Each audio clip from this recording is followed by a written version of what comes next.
ये कहानी शुरू होती है कुछ सिस्टम विंडोज से जो सिटीजन्स को इन्फॉर्म करती हैं कि दुनिया भर में अजीब अजीब घटनाएं हो रही हैं। फिशरमैन ने कोस्ट पर एक विशाल एबलोन देखा, इतना बड़ा कि 10 लोग भी उसे घेर नहीं पा रहे थे। शक था कि ये न्यूक्लियर वेस्ट वाटर की वजह से म्यूटेटेड हो गया है। एक टूरिस्ट एरिया में एक प्राचीन ट्री के अचानक से बहुत तेजी से बढ़ने की खबर आई, जिसकी रूट्स कई किलोमीटर तक फैल गईं और एबनॉर्मल अर्थ पल्स की वजह से जमीन में दरारें पड़ गईं।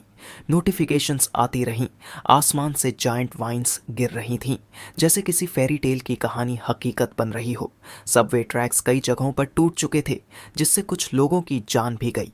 लेकिन किसी ने भी इन सब पर ध्यान नहीं दिया, क्योंकि लोगों को लगा ये सब बस सेंसेशनलिस्ट हेडलाइंस है, वैसे ही जैसे कुछ साल पहले ज़ॉम्बी बाइट वाली अफवाह थी। इन बीच एक स्कूल के सामने कई स्टूडेंट्स इकट्ठा थे, क्योंकि लोकल रूमर्स उन्हें न्यूज़ से ज़्यादा इंटरेस्टिंग लग रही थी। तभी सबका ध्यान अचानक एक फिगर की तरफ गया जो आ रही थी। वो थी स्कूल की ब्यूटी, चू क्विंगली। तुरंत क्राउड में ये चर्चा होने लगी कि शायद अब वो अपने बॉयफ्रेंड से ब्रेकअप करने वाली है। उनके अनुसार ये रिलेशनशिप सिर्फ एक चैरिटी एक्ट था उसकी तरफ से, क्योंकि चू क्विंगली का सिलेक्शन क्विंग चांग यूनिवर्सिटी में हो चुका था, जबकि उसका बॉयफ्रेंड किसी डिसेंट यूनिवर्सिटी में भी नहीं पहुंच पाया था। इसी वजह से उनके फ्यूचर्स पूरी तरह अलग अलग डायरेक्शन में थे। चू क्विंगली ने फैंग यी के पास आकर उसका ध्यान खींचा। फैंग यी थोड़ा क्यूरियस होकर पीछे मुड़ा। ठंडे एक्सप्रेशन के साथ उसने कहा कि उसने सोच लिया है, उनका रिलेशनशिप रियलिस्टिक नहीं है। फिर आगे जोड़ा कि स्कूल टाइम लव हमेशा एक ऐसे पॉइंट पर पहुंचता है जहां इंसान जाग जाता है और समझता है कि वो एक दूसरे के लिए नहीं बने हैं। एक साथ जीवन बिताने के लिए सिर्फ हिम्मत नहीं, कंपैटिबिलिटी भी चाहिए। इसीलिए अब ब्रेकअप करना ही सही होगा। वो ये सोच रही थी कि चाहे फैंग ये कितना भी ट्राई कर ले, उसे वापस पाने के लिए ये नामुमकिन होगा। जबकि फैंग ये चुप रहा। ये देखकर पास खड़े स्टूडेंट्स ने सोचा कि वो इतना शॉक में है कि उसे कुछ समझ नहीं आ रहा, या शायद उसका मेंटल ब्रेकडाउन हो गया है। आखिरकार वो स्कूल की ब्यूटी थी, इसलिए सभी को उम्मीद थी कि वो घुटनों पर आकर एक और चांस मांगेगा। लेकिन जब उन्होंने उसे ऑब्जर्व किया तो उन्हें ये साफ लगने लगा कि वो एक रिच और ब्यूटीफुल लड़की के लायक नहीं है, जैसे कोई मेंढक हंसनी को पाने की कोशिश कर रहा हो। जबकि काल्म नज़रों से फैंग यी ने ब्रेकअप के लिए हाँ कर दी, जिससे चू क्विंगली और बाकी सब शॉक में आ गए। जब उसे लगा कि अब कहने को कुछ नहीं बचा तो हमारा लड़का मुड़कर जाने लगा। वो घबरा गई और उसे पुकारा तो फैंग यी ने तीखी नज़रों से पीछे मुड़कर पूछा, क्या चाहती हो? उसकी आंखों में गुस्सा चमक रहा था, जिसके जवाब में उसने साफ कहा कि उससे फर्क नहीं पड़ता कि वो क्या सोच रहा है या कौन सी ट्रिक इस्तेमाल करेगा। वो अब उसके साथ वापस नहीं जाएगी और ये बात बिल्कुल क्लियर होनी चाहिए। फैंग यी ने उसकी तरफ देखना शुरू किया और कहा, अपने आप को स्कूल ब्यूटी कहकर खुश मत हो। मैं बहुत बिजी हूँ, इसलिए यहाँ से जा रहा हूँ। ये सुनते ही उसकी आंखें हैरानी से फैल गईं और उसके गाल लाल पड़ गए। बाकी सब भी फैंग यी के एटीट्यूड से शॉक थे। फैंग ये जानता था कि चू क्विंगली और बाकी लोग इस बात से अनजान थे कि अब दुनिया के रूल्स जैसे पैसे और एजुकेशन जल्द ही राख में बदलने वाले हैं। उन्हें नहीं पता था कि वो फ्यूचर डिजास्टर से लौट कर आया है, एक इंसान जो इस टाइमलाइन में दोबारा जन्मा है। इसीलिए उसके सामने खड़ी चू क्विंगली अब उसके लिए बस एक अजनबी थी, एक पिछली जिंदगी की धुंधली परछाई। फैंग यी ने स्कूल छोड़ दिया। उसके पास अब और भी ज़रूरी काम थे। उसके लिए स्कूल ब्यूटीज़ और रेपुटेशन जैसी चीज़ों की कोई अहमियत नहीं थी, क्योंकि सब कुछ अब पूरी तरह से बदलने वाला था। असल खतरा वो था जो पूरी ब्लू स्टार की ह्यूमैनिटी पर मंडरा रहा था। ये सब कुछ शुरू हुआ पिछली रात, जब फैंग यी की नींद अचानक खुली और कुछ अजीब सी क्रैक्स ने उसे भविष्य की झलक दिखाई। फिर सिस्टम ने उसे इन्फॉर्म किया कि स्पिरिचुअल ऑरा रिकवरी डिटेक्ट हुई है। इसकी फुल एक्टिवेशन होगी 366 दिन 11 घंटे और 21 मिनट बाद। और जैसे ही ऐसा हुआ, दुनिया में एक ऐसा बदलाव आएगा जो पहले कभी नहीं देखा गया। फैंग ये थोड़ा कंफ्यूज था। तभी उसके सामने कुछ फिगर्स प्रकट हुए और सिस्टम ने रिवील किया कि सोसाइटी के सारे रूल्स दोबारा लिखे जाएंगे। कल्टीवेटर्स का युग आने वाला है और अब से पावर ही नया स्टैंडर्ड बनेगा। इसे हमारा लड़का थोड़ा क्यूरियस हुआ। उसने अपना हाथ आगे बढ़ाया और पूछा, तुम कौन हो? तभी उसके सामने एक अजीब सी रोशनी दिखाई देने लगी। फिर सिस्टम विंडो सामने आई जिसमें बताया गया कि ये सिस्टम कॉस्मिक यूनिवर्स के किनारों से आई है और इसमें टॉप टियर एल्गोरिदम्स और कॉस्मिक सीक्रेट्स इंटीग्रेट है। इसका काम है कि जो भी स्पिरिचुअल मटेरियल होस्ट छुएगा उसके आधार पर ये ऑटोमेटिकली कल्टीवेशन टेक्निक्स जनरेट करेगी। अभी टेक्निक्स की संख्या 0 दिखाई गई। फैंग यी ने हाथ आगे बढ़ाया और उसकी आंखें हैरानी से खुल गईं जब उसका हाथ सिस्टम विंडो के आर पार चला गया। फिर अचानक एक पावरफुल मॉन्स्टर प्रकट हुआ और जोर से दहाड़ने लगा। इसे फैंग यी पूरी तरह से डर से जड़ हो गया और उसकी आंखें डर से भर गईं। उस मॉन्स्टर के मुंह में एक लाश थी और सिस्टम ने रिवील किया कि ये उसका एंड है, एक ऑर्डिनरी इंसान के रूप में। और साथ ही ये था ब्लू स्टार पर मौजूद बिलियंस लोगों का फ्यूचर। फैंग यी ने घबरा कर सलाइवा निगला और डर महसूस किया। उसने अपना हाथ सीने पर रखा और उसकी आंखें चिंता से भर गईं। फैंग ये सोचने लगा और उसे अपनी पास्ट लाइफ याद आने लगी जिसमें वो बस एक एवरेज इंसान था जो हालातों की लहर में बहता रहा, बस सरवाइव करने की कोशिश करता रहा, ये उम्मीद करते हुए कि वो उस डिजास्टर से बच पाएगा। लेकिन उसने अपनी नेशन का पतन देखा, लोगों का सफरिंग देखा और आखिर में वो म्यूटेटेड बीस्ट से बच नहीं पाया। उसे याद है कि उसने डिस्पेयर में, गुस्से में और बदले की गहरी भावना के साथ अपनी जान गंवाई। अब उसकी आंखों में डिटर्मिनेशन चमकने लगी। शायद यही वजह थी कि उसे सिस्टम ने चुना और ऑरा रिकवरी से 1 साल पहले उसे वापस भेज दिया गया। उसने फिर हाथ बढ़ाया। उसे पता था कि इस वक्त ज्यादातर लोग नहीं जानते कि कितना बड़ा चेंज आने वाला है। फैंग यी ने सिस्टम के फ्रैगमेंट्स को टच किया और डिसाइड किया कि वो ऑरा की वजह से होने वाली हर एनोमली को अपने फायदे में बदलेगा। उसके छूते ही सिस्टम ने एक नई इवैल्यूएशन शुरू की। हमारे लड़के की आंखें चमकने लगीं जब सिस्टम ने इन्फॉर्म किया कि वो उससे सक्सेसफुली लिंक्ड हो गया है। एक नया पाथ अनलॉक हो गया था जिसे अब वो एग्जिस्टेंस में मौजूद हर चीज को मटेरियल की तरह यूज कर सकता है। अब उसका मिशन था पावरफुल टेक्निक्स और एबिलिटीज को कलेक्ट करना, एक स्ट्रॉन्ग कल्टीवेटर बनना और दुनिया को बचाना। अब प्रेजेंट में सिटी में लोगों को इन्फॉर्म किया गया कि अब ह्यूमैनिटी एक ऐसी क्राइसिस का सामना कर रही है जो पहले कभी नहीं हुई थी। पास्ट में इसका कोई सोल्यूशन नहीं था। अब सिर्फ एक ही रास्ता था, अपनी स्ट्रेंथ से अडेप्ट करना। सभी लोग हैरान थे सिवाय फैंग यी के। जब उसने अपना फोन ऑन किया तो उसे कई नोटिफिकेशंस दिखाई दी। उसे समझ में आ गया कि गवर्नमेंट ने इन अजीब फिनोमिना को न कंफर्म किया और न ही डिनाई, बस लोगों से प्रिपेयर रहने के लिए कहा। उसे पता था कि ये शिया नेशन का सटल तरीका था वार्निंग देने का, क्योंकि जो रिपोर्ट्स कभी मिथिकल और नॉनसेंस मानी जाती थीं वो कभी भी ऐसे वायरल नहीं होती। इसे उसकी आंखों में उदासी आ गई क्योंकि उसे पास्ट का एक पल याद आ गया। उसे पता था कि शिया नेशन का ये इनडायरेक्ट और साइलेंट अप्रोच सिटीजन्स को काम रखने और अपने देश पर भरोसा बनाए रखने में मदद करता था। ये तरीका धीरे और कठिन था लेकिन उन नेबरिंग नेशंस के केओस और गनफायर से कहीं ज्यादा इफेक्टिव। फिर उसे याद आया कि सिस्टम ने कहा था वो कुछ भी यूज कर सकता है। इसका मतलब था कि जहां कहीं भी अनोमलीज हों उसे वहीं जाना है। अब उसका ध्यान फोन पर था। न्यूज में ये नंबर 1 ट्रेंडिंग था कि क्विंगचोंग यूनिवर्सिटी में यूवी इंडेक्स ने सेंचुरी का हिस्टोरिकल रिकॉर्ड तोड़ दिया था। इसी वजह से हीट वार्निंग जारी की गई थी और न्यू स्टूडेंट्स से कहा गया था कि सेफ्टी प्रिकॉशंस लें और सनस्क्रीन यूज करें। इसे वहाँ के स्टूडेंट्स थोड़े कंफ्यूज थे। उन्हें लग रहा था कि अब तो बेस्ट यूनिवर्सिटीज भी सेंसेशनलिस्ट एड्स का सहारा लेने लगी हैं। उन्हें ये सब फेक लग रहा था। शायद ये कोई पेड टॉपिक था जो ट्रेंड कराया गया हो, क्योंकि उस लेवल की हीट तो लोगों की जान भी ले सकती है। फैंग यी ने आसमान की तरफ देखा, वहां तो बादल ही बादल थे। फिर उसने अपना यूवी मीटर एक्टिवेट किया। रीडिंग थी 0। वो थोड़ा कंफ्यूज हो गया क्योंकि मौसम में इतना फर्क कैसे हो सकता है, जबकि क्विंगचोंग यूनिवर्सिटी सिर्फ 15 मिनट की दूरी पर थी। यूनिवर्सिटी के ऊपर ब्लेजिंग सन की फोटोज पोस्ट की गई थीं। स्टूडेंट्स को बताया गया कि रजिस्ट्रेशन चालू रहेगा लेकिन नॉर्थ गेट से अवॉइड करें क्योंकि वहां यूवी इंडेक्स सबसे ज्यादा है, जबकि बाकी एंट्रेंसेस खुले हैं। फैंग यी मुस्कुरा पड़ा। उसे पता था जब एनोमलीज पहली बार होती है तो ज़्यादातर लोग उसे सिर्फ पब्लिसिटी स्टंट मानते हैं, लेकिन सिर्फ वही था जो सच जानता था। उसकी आंखें एक्साइटमेंट से चमकने लगीं। उसका पहला मौका आ चुका था। फैंग यी ने कपड़े बदले और जल्दी से क्विंगचोंग यूनिवर्सिटी की ओर निकल पड़ा। वहाँ सभी लोग अम्ब्रेलास लेकर चल रहे थे। इतनी गर्मी थी कि पेड़ों के पत्ते तक झड़ चुके थे। हमारा लड़का यूनिवर्सिटी के नॉर्थ गेट की तरफ गया, जो सबसे कम भीड़ वाला हिस्सा बन गया था। उसे यकीन था कि इस जगह पर ज़रूर कुछ गड़बड़ है। तभी आसमान से चमकती हुई राख गिरने लगी। जहां बाकी स्टूडेंट्स जान बचाने के लिए भाग रहे थे, वहीं फैंग यी का ध्यान उसी राख पर टिका था। वो बैठ गया और उसने उसे छूने का फैसला किया। जैसे ही उसकी उंगली ने उस राख को छुआ, एक तेज चमक उसमें से निकलने लगी और सिस्टम ने रिपोर्ट किया कि उसे यांग एट्रीब्यूट में इंटेंस फ्लक्चुएशन डिटेक्ट हुआ है और उसका डेटा टेम्पलेट अचानक अनलॉक हो गया। साथ ही वहां मौजूद सारी एनर्जी फैंग यी के शरीर में प्रवेश करने लगी, जिससे उसे बेहद तेज दर्द हुआ। साथ ही हमारे लड़के के शरीर से तेज चमक निकलने लगी, जिसे बचने के लिए लोगों ने अपनी आंखें ढक लीं ताकि अंधे न हो जाएं।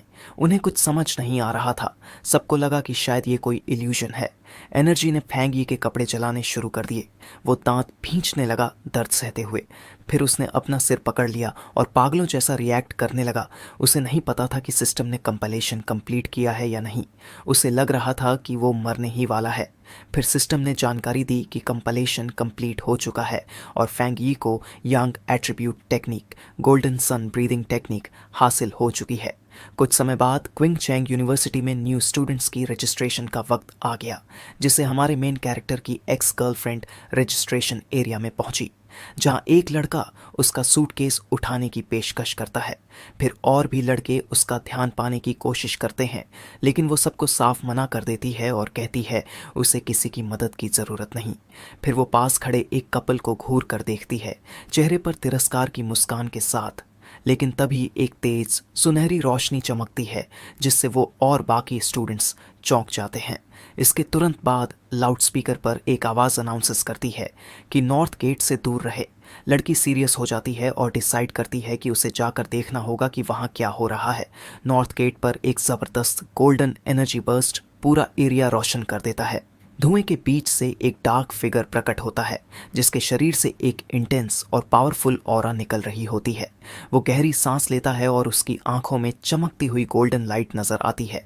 तभी एक सिस्टम स्क्रीन उसके सामने आती है, जिसमें लिखा है कि उसने एक नई टेक्निक क्रिएट की है, जिसे उसे 50 पॉइंट्स मिले हैं। वो स्क्रीन की तरफ देखता है और सोचता है ये पॉइंट्स किस काम के हैं, लेकिन फिर खुद ही डिसाइड करता है कि अभी ये ज़रूरी नहीं है, शायद आगे काम आएंगे। इसी बीच उसे निकला हुआ धुआं आसमान में मौजूद सूरज को पूरी तरह से ढक लेता है, लेकिन जैसे ही वह सांस छोड़ता है, एक तेज हवा का झोंका सारा धुआं हटा देता है और आसमान में फिर एक बार तेज सूरज निकल चुका है, जिससे एक नई एनर्जी पूरे यूनिवर्सिटी में फैलने लगती है। कुछ स्टूडेंट्स देखते हैं कि आसमान अचानक से डार्क और ठंडा हो गया था। कुछ सेकंड के लिए वो सब दौड़ते हुए नॉर्थ गेट की ओर भागते हैं, जिससे नॉर्थ गेट पर भीड़ इकट्ठा हो जाती है ये देखने के लिए कि क्या हो रहा है। तभी यूनिवर्सिटी का डीन गुस्से में पूछता है किसी ने वार्निंग को सीरियसली क्यों नहीं लिया। साथ ही डीन का ग्रुप उस क्राउड को चीरता हुआ आगे बढ़ता है। लोग अपने आप उनके लिए रास्ता छोड़ देते हैं। इस ग्रुप के बीच में एक सीरियस लुक वाला हुडेड पर्सन डीन से कहता है नॉर्थ गेट को पूरी तरह से बंद कर दो। उसी समय सिस्टम फैंग यी को बताता है कि उसने एक पोल्यूटेड एरिया को क्लीन कर दिया है। साथ ही एक और मैसेज आता है जिसमें बताया जाता है कि पोल्यूटेड जोन यानी ऐसी एबनॉर्मल साइट्स जो शिया नेशन ने मार्क की है। इसे वो जान जाता है कि गवर्नमेंट को पहले से ही इन एरियाज के बारे में पता है और अब वो सोचने लगता है कि क्या और भी लोग हैं जो उसके जैसे हैं। तभी लाउड स्पीकर पर नॉर्थ गेट एरिया में लोगों को न जाने देने की अलर्ट सुनकर फैंग यी समझ गया कि अब मामला सीरियस हो चुका है। स्टूडेंट्स देखते हैं कि वहाँ यूनिफॉर्म में लोग आ चुके हैं और सोचते हैं कि क्या ये आर्मी वाले हैं। फैंग यी देखता है कि ये डिस्टर्बेंस लोगों का बहुत ध्यान खींच रही है। उसकी लाल आंखें चमकने लगती हैं और वो डिसाइड करता है कि अब उसे यहाँ से निकल जाना चाहिए। उसके जाने के तुरंत बाद वहाँ एक mysterious hooded person cracked ground पर चलता है जो एनर्जी की वजह से फट चुका है। फिर वो हुडेड फिगर ध्यान से पूरे सीन को ऑब्जर्व करता है। फिर वो घुटनों पर बैठकर जमीन को छूता है, ये देखने के लिए कि क्या कोई बची हुई एनर्जी मौजूद है।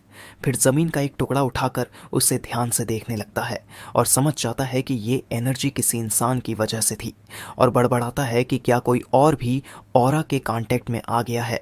उसी समय ऑफिशियल स्टूडेंट्स को वहां से बाहर निकालना शुरू करते हैं और वो हुडेड पर्सन दूर से सब कुछ देखता रहता है। भीड़ में फैंग यी की एक्स गर्लफ्रेंड माइंड शॉक्ड होती है ये सुनकर कि ये सब सिर्फ एक इंसान ने किया है। उसी पल वो देखती है कि कोई फिगर दूर जाकर कूद रहा है और सोचती है कि क्या वो उसका एक्स था, लेकिन फिर खुद ही उस सोच को झटक देती है क्योंकि उसके मार्क्स ऐसे नहीं थे कि वो इस यूनिवर्सिटी में दाखिला ले सके। दूर फैंग यी के घर पर सूरज ढल रहा है, जबकि अपने बेड पर लेटा हुआ फैंग ये कंप्लेन करता है कि ठंडा शावर लेने के बावजूद भी क्यों उसका शरीर गर्म है। साथ ही उसे लगता है इतनी गर्मी में वो सो नहीं पाएगा। उसे ये भी चिंता है कि जो कुछ आज हुआ शायद किसी ने उसे नोटिस कर लिया हो। फिर वो अपना फ़ोन उठाता है और एक ट्रेंडिंग न्यूज़ स्टोरी देखता है कल्टीवेशन एसोसिएशन के बारे में। उसे याद आता है कि पहले सब लोग इसे सिर्फ इंटरनेट पर चलने वाला मजाक मानते थे। तभी उसे यूनिवर्सिटी में दिखे हुडेड लोग याद आते हैं और वो सोचता है कि शायद वो लोग उसी एसोसिएशन से थे। जिज्ञासा में वो पूरी न्यूज़ पढ़ने लगता है। आर्टिकल में कल्टीवेशन के अलग अलग लेवल्स बताए गए हैं, गोस्ट एक्ट से लेकर टोटल ट्रांसेंडेंस तक।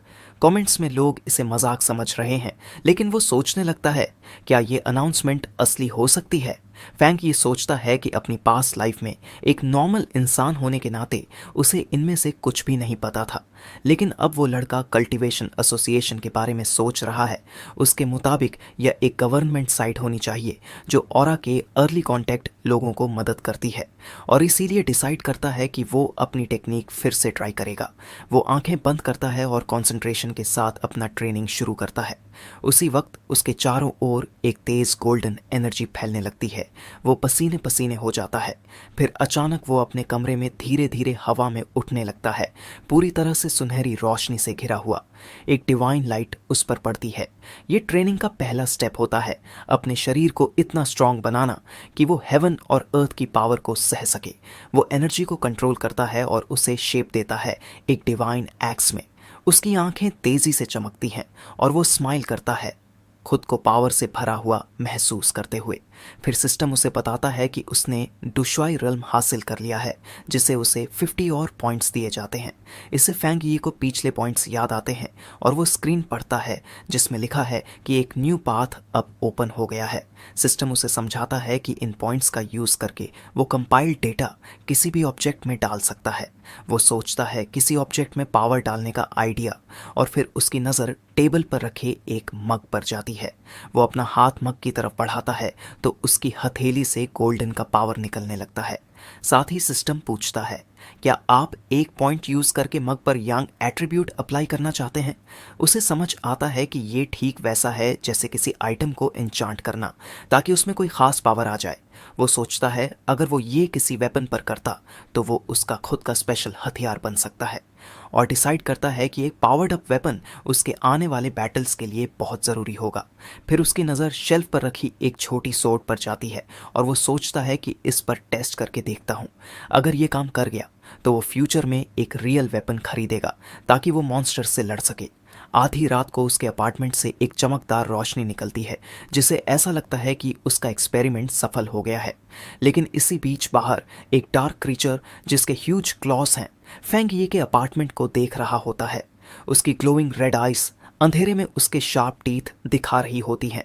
वो एक जायंट डिमोनिक रैबिट जैसा लगता है और बिल्डिंग पर हमला करने के लिए रेडी हो जाता है।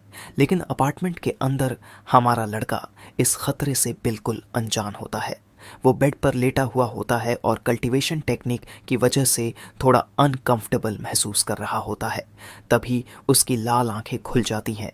किसी आवाज़ से वो सोचता है ये जो आवाज़ थी वो रैट जैसी लग रही थी, लेकिन वो अंदर से नहीं आई और ना ही किसी पाइप से, शायद किसी पड़ोसी का पेट हो। फिर लिविंग रूम में घूमते हुए वो सोचता है कि उसकी एनहांस्ड हियरिंग की वजह से अब उसे नेबर्स की आवाज़ें भी नॉर्मल लगती हैं। लेकिन फिर वो अपनी सुनने की क्षमता पर फोकस करता है और अब उसे महसूस होता है कि कुछ गड़बड़ है। वो तुरंत अलर्ट हो जाता है। फैंग यी दरवाजे की तरफ जाता है और वहीं हॉलवे में उसका आमना सामना उस भयानक क्रीचर से हो जाता है। डार्क हॉलवे में वो अजीब क्रीचर अपनी रेड आइज के साथ उसे घूर रहा होता है, पूरी तरह उस पर अटैक के लिए तैयार। वो चौंक जाता है और तुरंत रिकॉग्नाइज करता है कि ये एक म्यूटेटेड बीस्ट है।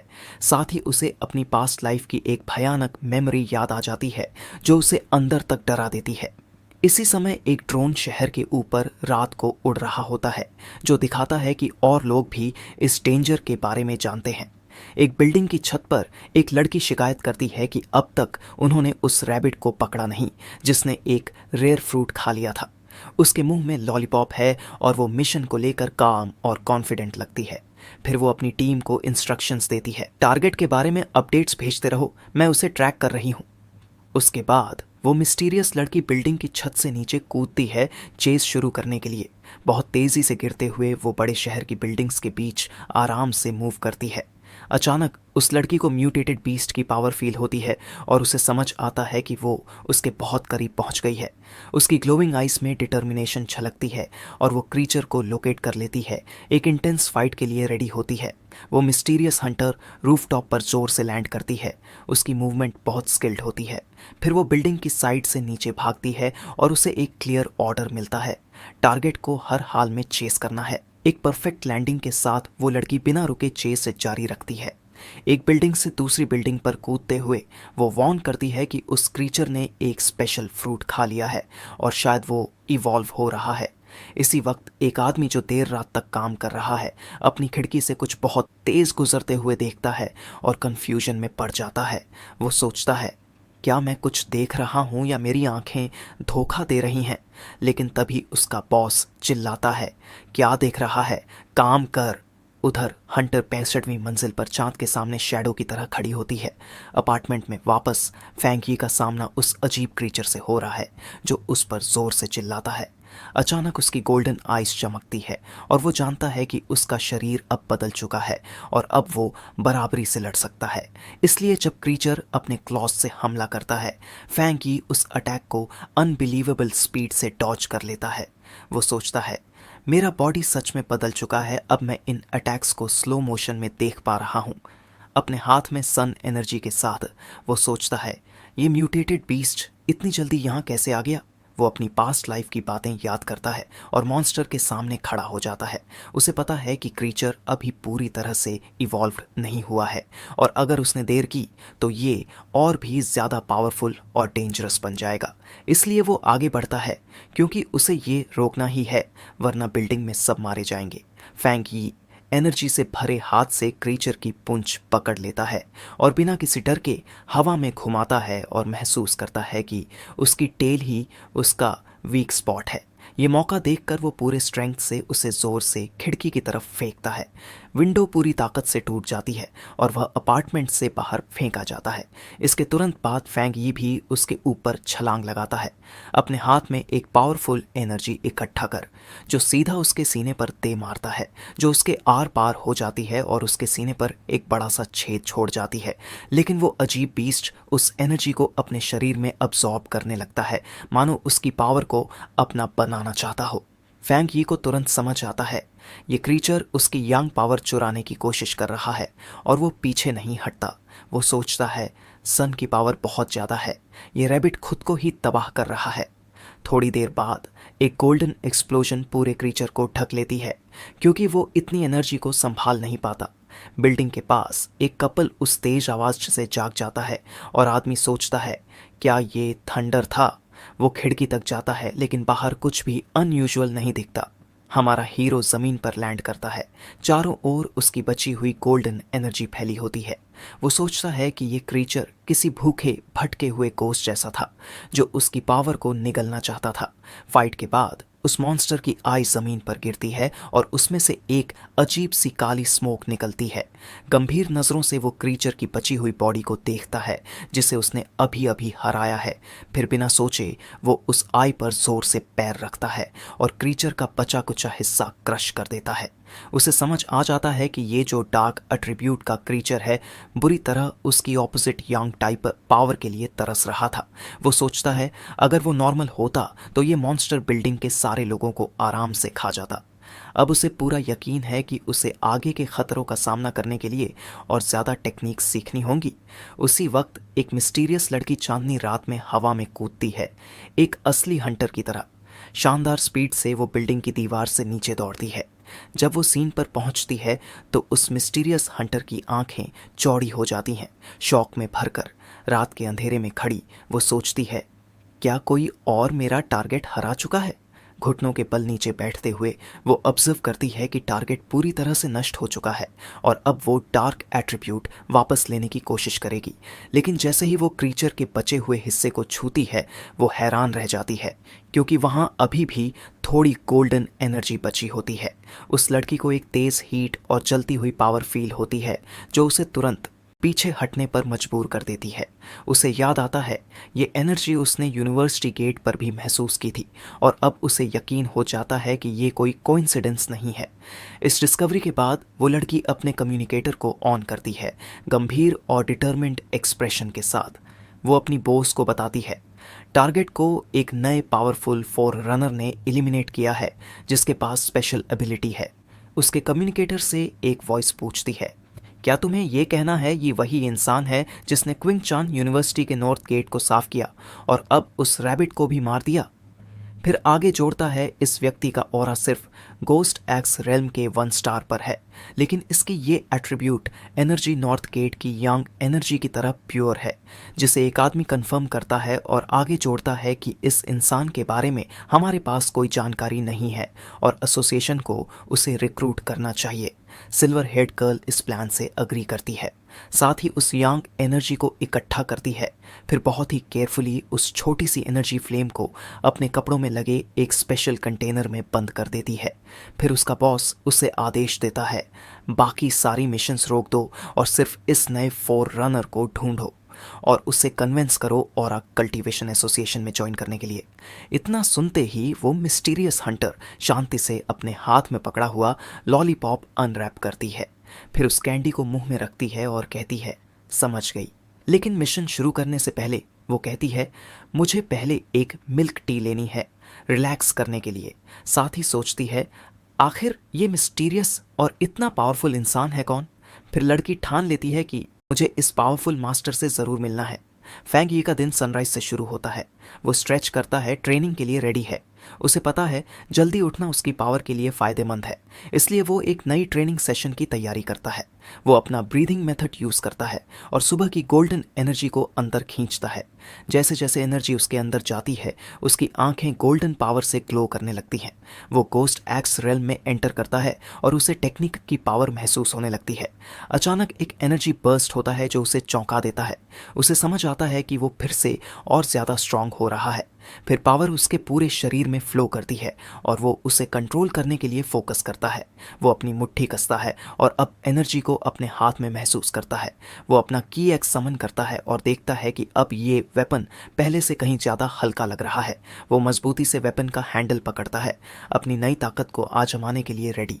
फिर वो गोल्डन एक्स को अपने सिर के ऊपर उठाता है, एक पावरफुल हिट की तैयारी में। वो 2 स्टार गोस्ट एक्स रेल्म तक पहुंच चुका है, अपनी पूरी स्ट्रेंथ रिलीज करते हुए। अब उसकी आंखों में गोल्डन फ्लेम्स चल रही है जो उसकी नई पावर को दिखा रही है। फैंग यी का शरीर अब पहले से कहीं ज़्यादा स्ट्रांग और टफ महसूस होता है। वो इतनी तेजी से ग्रो इसलिए कर पाया क्योंकि उसने अपनी पिछली पावर अप से बची हुई एक्स्ट्रा एनर्जी यूज़ की। अब फैंग यी डिसाइड करता है कि आगे से वो धीरे धीरे एक स्टेप में एक स्टेप केयरफुली लेवल अप करेगा।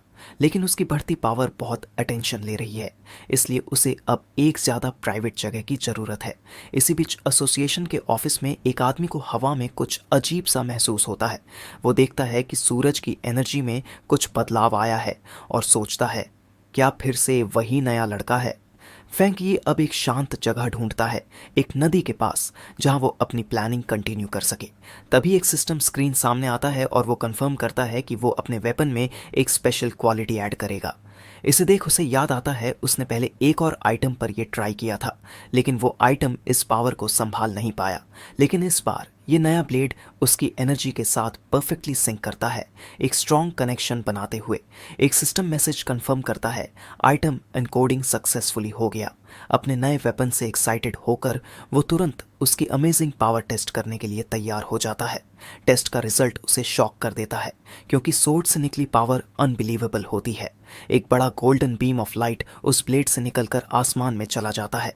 फिर वो अपनी जलती हुई सोर्ड के साथ लैंड करता है और महसूस करता है कि पावर उसके अंदर बह रही है। उसका एक स्विंग इतना ज़्यादा पावरफुल होता है कि वो लगभग आग ही लगा देता है। अटैक से निकला स्मोक बहुत बड़ा होता है, इसलिए उसे पता है कि वो देख लिया गया है और अब उसे जल्दी से वहां से निकलना पड़ेगा। एक लड़की स्मोक की डायरेक्शन में तेजी से दौड़ती है।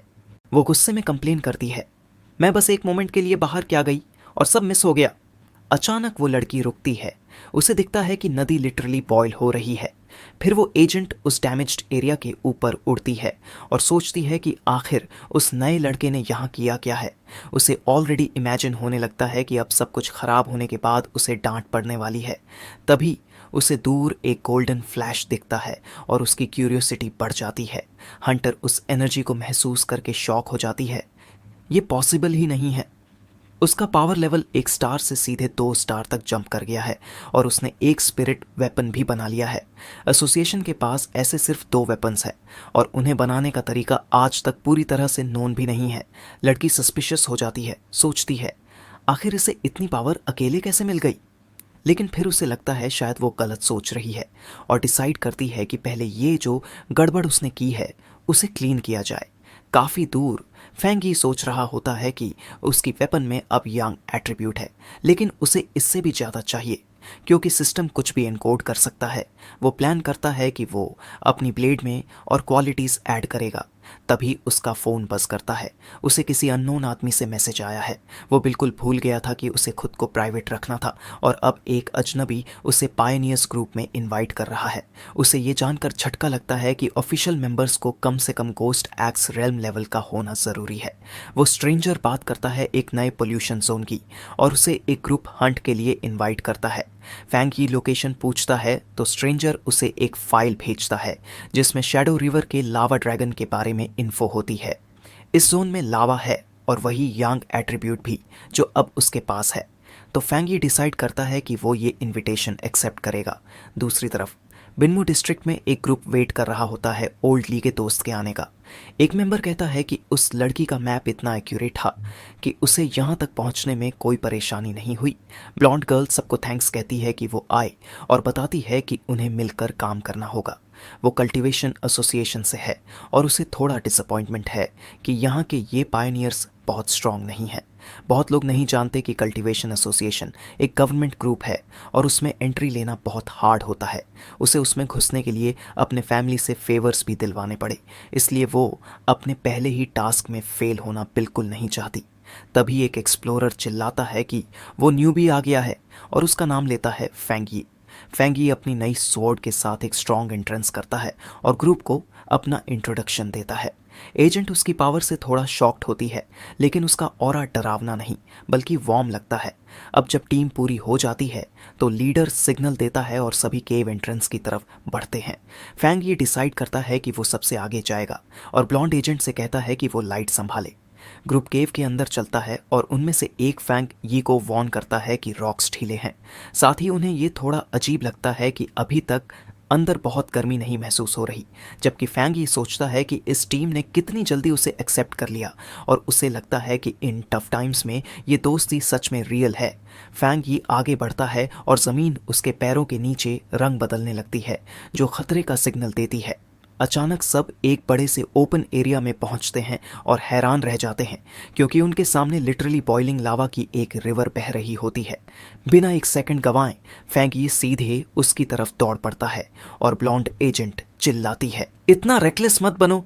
फिर भी वह वहां जाता है और अपनी सोर्ड सीधे लावा में घुसा देता है। इसे बिकी के एक्सप्लोरर्स घबरा जाते हैं और जोर जोर से चिल्लाते हैं, हेल्प। तभी एक फायरी एक्सप्लोजन सबको पीछे फेंक देता है और उसी वक्त फैंगी का सिस्टम एक वर्ल्ड वाइड प्रॉब्लम डिटेक्ट करता है और इन्फॉर्मेशन को एनालाइज करना शुरू कर देता है। जैसे ही फैंगी ने अपनी सोर्ड को लावा में घुसाया, उसका सिस्टम उस एनोमली को एनालाइज करने लगा और रिवील हुआ एक नई पावर, इनर फ्लेम, जिसमें था एक्सट्रीमली हाई इंटरनल टेम्परेचर और एक्सप्लोसिव प्रॉपर्टीज। इसके साथ साथ अनलॉक हुई स्कारलेट फ्लेम सोर्ड टेक्निक, जो अपनी पावर अनलीश करती है जब ब्लेड को खींचा जाता है और उसे फायर और लाइटनिंग से कोट कर देती है। इसे पूरी तरह रिजॉल्व होकर फैंग यी ने अपनी सोर्ड को और मजबूती से पकड़ा। उसकी आंखों और ब्लेड से फायरी ग्लो निकल रहा था, एक परफेक्ट टेक्निक उसकी टैंग सोर्ड के लिए। नीचे बाकी एक्सप्लोरर्स जो पहले ब्लास्ट से पीछे फेंक दिए गए थे, हैरानी से देख रहे थे कि फैंग ये फायर के वॉर्टेक्स में बिल्कुल अनहार्म्ड खड़ा था और उसकी वेपन अब लावा की एनर्जी अब्सॉर्ब कर रही थी। फैंगी ने फिर अपने स्क्रिप्ट पॉइंट्स का यूज़ किया ताकि स्कारलेट फ्लेम एट्रीब्यूट को परमानेंटली अपनी सोड में एम्बेड कर सके। अब वो तलवार प्योर एनर्जी से जल रही थी। जब फ्लेम फाइनली थमा तो उसकी टीम ने सोचा कि शायद उसे कोई छोटा सा कल्टीवेशन एक्सीडेंट हुआ था और अब वो रिकवर कर गया है। इसे ग्रुप खुश था क्योंकि अब उन्हें लगा कि केव की स्पिरिचुअल एनर्जी स्टेबलाइज हो गई है। इसलिए उनमें से एक खुशी से चिल्लाया कि अब वो उसे आसानी से अब्सॉर्ब कर सकता है। वहीं दूसरा, जो अपना कल्टीवेशन पाथ शुरू करने ही वाला था, एक्साइटेड होकर चिल्लाया, शाव्या ब्लॉन्ड एजेंट। सबको इनकरेज करती है कि वो ट्रेनिंग करे और आगे कहती है कि वो बाहर निगरानी रखेगी। टीम उसे थैंक करता है इस मौके के लिए। लेकिन उस शांति को तोड़ते हुए शाव्या को कुछ फिगर्स केव एंट्रेंस की तरफ आते दिखाई देते हैं। वो वॉर्न करती है कि और पायोनियर्स आ रहे हैं। तभी 3 भारी भरकम आदमी अंदर आते हैं, जिनमें सबसे आगे एक आई पैच पहने होता है जिसकी आंखें लाल होती हैं। वो घमंड से डिक्लेयर करता है कि ये रिसोर्स रिच जमीन अब उनकी है। शाव्या घबरा जाती है क्योंकि वो पहचान जाती है कि ये तीनों newcomers 1 star coast X realm के हैं, जो उसके टीम की रीच से बाहर है। खतरे के बावजूद शाव्या पोलाइटली कोशिश करती है बात समझाने की, बताती है कि वो पहले आए हैं और इनवाइट भी देती है कि अगर चाहें तो साथ मिलकर काम कर सकते हैं। पर उसकी डिप्लोमेसी का जवाब उसे कंटेम्प्ट में मिलता है। आई पैच वाला लीडर उसका मजाक उड़ाता है, उसके लो लेवल को नीचा दिखाते हुए, और सीधा बोल देता है कि निकल जाओ वरना अंजाम भुगतना पड़ेगा। इससे शाव्या की एक्सप्रेशन सख्त हो जाती है। वो सोचती है इस नए युग की हार्श रियलिटी पर, जहां सिर्फ वही सरवाइव करता है जो स्ट्रांग है। लेकिन शिया नेशन के गवर्नमेंट एसोसिएशन की मेंबर होने के नाते वो डिसाइड करती है कि वो ये अन्याय होने नहीं दे सकती। जैसे ही चीज़ें और एस्केलेट होने वाली होती हैं, फैंक ये सीधा शाव्या और उस हॉस्टाइल लीडर के बीच में आकर खड़ा हो जाता है, जहां उसकी सोर्ड इग्नाइटेड होती है और वो ठंडे लहजे में पूछता है, तो दिखने में तो इतना बड़ा और ताकतवर लग रहा है, फिर भी तू एक कमज़ोर लड़की को डरा रहा है। उसके इन शब्दों से आई पैच वाला लीडर स्टन्ड और स्पीचलेस रह जाता है। जबकि बिना कोई डिले किए फैंग ये एक ही डेवास्टेटिंग स्विंग से एक फायरी एक्सप्लोजन क्रिएट करता है और उन तीनों एग्रेसर्स को दूर उड़ा देता है। फैंग यी के अटैक की ताकत इतनी ज़बरदस्त थी कि उसके अपने टीममेट्स भी मेडिटेशन से चौंक कर बाहर आ गए। उसे याद आया उन लोगों की ट्रेजेडीज जो सिर्फ सर्वाइवल ऑफ द फिटेस्ट के प्रिंसिपल को फॉलो करते हैं। उसे पता था कि ऐसे लोगों पर सिर्फ ओवरवेलमिंग ताकत ही असर करती है। अपना ये मैसेज क्लियर करने के लिए फैंग ये ने अपनी ब्लेड को सीधा राइवल लीडर के सामने ज़मीन में घुसा दिया। तब वो एक इमेंस गोल्डन ऑरा से घिरा हुआ था और ठंडी आवाज़ में बोला, भागो यहाँ से। दूसरी बार इतनी ताकत देखकर डर से कांपते हुए वो लीडर चिल्लाया, ये तो मॉन्स्टर है, और अपने आदमियों को भागने को कह दिया। जबकि फैंग ये शांत खड़ा देखता रहा उन्हें भागते हुए, जबकि उसके टीममेट्स एक्साइटेड होकर उसकी तरफ दौड़ पड़े। उसकी इनक्रेडिबल पावर देखकर वो सब हैरान थे। फैंग ये हल्के से मुस्कुराया और कैजुअली बोला, चलो अब निकलते हैं। जैसे ही ग्रुप वहाँ से निकल रहा था, शाव्या सोचने लगी उस इमेंस पावर के बारे में जो फैंगी ने दिखाई थी। उसे रियलाइज़ हुआ कि फैंगी ने अपनी पूरी ताकत भी यूज़ नहीं की थी। वो अब मान चुकी थी कि वो एक टॉप टियर पायनियर है और उसे तुरंत ये डिस्कवरी अपनी ऑर्गेनाइजेशन को रिपोर्ट करनी होगी। अब सीन शिफ्ट होता है स्पिरिचुअल एनर्जी कल्टीवेशन एसोसिएशन के ऑफिस में। वहाँ एक वुमन फ़ोन पर शाव्या से बात करते हुए हैरानी में रिपीट करती है, एक और हाई एट्रीब्यूट पायनियर मिला है। फिर वो खुद ही नर्वस हो जाती है क्योंकि उसे एहसास होता है कि उसने ज़्यादा बोल दिया है, खासकर जब एक इम्पोजिंग आदमी उसके पीछे खड़ा था। वो ऑकवर्डली फ़ोन काट देती है रिपोर्ट कंफर्म करने के बाद। फिर वो यंग वुमन चीयरफुल मूड में अपने ग्रे हेड सुपीरियर से पूछती है, क्या हम इतने लकी हैं कि 2 हाई एट्रीब्यूट पायनियर्स लगातार मिल गए? लेकिन वो सुपीरियर गंभीर हो जाता है और कहता है, ये लक नहीं है। वो समझाता है हर हाई एट्रीब्यूट इंडिविजुअल डेस्टिन्ड होता है एक नया पावर सेंटर बनने के लिए, और ये जिम्मेदारी उसे अंदर से स्ट्रेस देती है। एक सनी दिन में फैंग ये वापस सिटी में पहुंचता है। वो खुद को एक कॉस्प्लेयर की तरह डिस्गाइज करने की कोशिश करता है, लेकिन उसकी पावरफुल प्रेजेंस और ऑथेंटिक सोर्ड की वजह से लोगों का अटेंशन और ज़्यादा खिंच जाता है। तभी उसका ध्यान अपने फ़ोन की तरफ जाता है, जिसमें उसे दिखता है कि केव इंसिडेंट की खबर ऑलरेडी वायरल हो चुकी है। वो खुद को अपनी लापरवाही के लिए डांटता है। उसे पता था कि उसकी इंटरनल फ्लेम का इरप्शन छुपाया नहीं जा सकता, लेकिन ये सोचकर कि उसके टीममेट्स कभी उसे बिट्रे नहीं करेंगे, वो अपना फोकस ज़्यादा अर्जेंट चीज़ पर डालता है। जो मैसिव यांग एनर्जी उसने अब्जॉर्ब की थी, वो अब उसे एक नए ब्रेक थ्रू की ओर धकेल रही थी। उसे जल्दी से कोई सेक्लूडेड जगह चाहिए थी, तो वो तुरंत बैक माउंटेन की तरफ निकल गया। 5 मिनट बाद उसी माउंटेन पर वही सिल्वर हेयर्ड लड़की सू किंगयिंग, जो एक गार्डन रेस्टोरेशन एक्सपर्ट थी, उसे एक बहुत ही पावरफुल प्रेजेंस फील हुई। उसे एक इंटेंस बर्स्ट ऑफ लाइट दिखाई दी, जैसे कोई छोटा सा सन एक्सप्लोड हुआ हो। वो तुरंत पहचान गई कि ये किसी कल्टीवेटर का 3 स्टार गोस्ट एक्स रेल्म में ब्रेक थ्रू है। इस एनर्जी की स्केल ने उसे हैरान कर दिया। उसने कभी इमेजिन नहीं किया था कि इस रेल्म का ब्रेक थ्रू इतना मॉन्स्ट्रस हो सकता है। एक सेंस ऑफ ड्यूटी और रिकग्निशन के साथ ड्रिवन होकर वो डिस्टर्बेंस की तरफ दौड़ पड़ी, ये वाव करते हुए कि वो उस मिस्टीरियस व्यक्ति को जरूर पकड़ कर रहेगी। जबकि पहाड़ की ऊंचाई पर फांगी पूरी तरह से अपनी ब्रेक थ्रू पर फोकस कर रहा था। वो मैसिव मात्रा में गोल्डन एनर्जी खींच रहा था, जो उसके चारों तरफ घूमती हुई उसके सिर के ऊपर एक ब्राइट सूरज जैसे एनर्जी बॉल में बदल गई। जैसे ही वो हवा में मेडिटेट कर रहा था, उसके पीछे एक कॉम्प्लेक्स स्टार शेप्ड डिवाइन आकृति बनी। साथ ही गोल्डन एनर्जी उसकी स्किन पर चमकने लगी और उसकी आंखों में इमेंस पावर ग्लो करने लगी। जब वो उस वाइल्ड एनर्जी को कंट्रोल करने की कोशिश कर रहा था, आखिरकार वो शक्ति इकट्ठा होकर एक विशाल डिवाइन एक्स का रूप ले चुकी थी, जो प्योर गोल्डन और लाइट ब्लू एनर्जी से बनी थी और उससे पावर क्रैकल हो रही थी। उसी समय सू किंगयिंग वहां पहुंची और वो अद्भुत दृश्य देखकर एकदम रुक गई। उसने डिसबिलीफ में देखा कि वो रहस्यमय व्यक्ति उस डिवाइन एक्स को स्विंग करने ही वाला था, जिसे उसने अभी बनाया था। उसकी कंट्रोल लेवल अविश्वसनीय थी। उसने सोचा कि कोई इंसान इतनी स्पिरिचुअल एनर्जी को इतनी परफेक्ट स्किल और स्टेडीनेस के साथ कैसे कंट्रोल कर सकता है। क्या ये आदमी सीक्रेटली सदियों से ट्रेनिंग कर रहा था? साथ ही ये दृश्य उसे एक दर्दनाक मेमोरी की याद दिला गया। सू किंगयिंग को याद आया जब उसने खुद गोस्ट एक्स के 2 स्टार लेवल पर ब्रेक थ्रू करने की कोशिश की थी। तब उस डिवाइन एक्स का प्रेशर इतना ज़्यादा था कि वो खुद पर ही हावी हो गया और उसे खून की उल्टी करनी पड़ी। वो पूरे 1 हफ्ते तक बिस्तर से नहीं उठ सकी थी। वो नेचुरली स्ट्रांग थी, फिर भी बुरी तरह फेल हो गई थी। इसे वो समझ नहीं पा रही थी कि ये इंसान इतना पावरफुल ब्रेक थ्रू कैसे हैंडल कर सकता है। जैसे जैसे वो और करीब आई, उसकी हैरानी और बढ़ गई।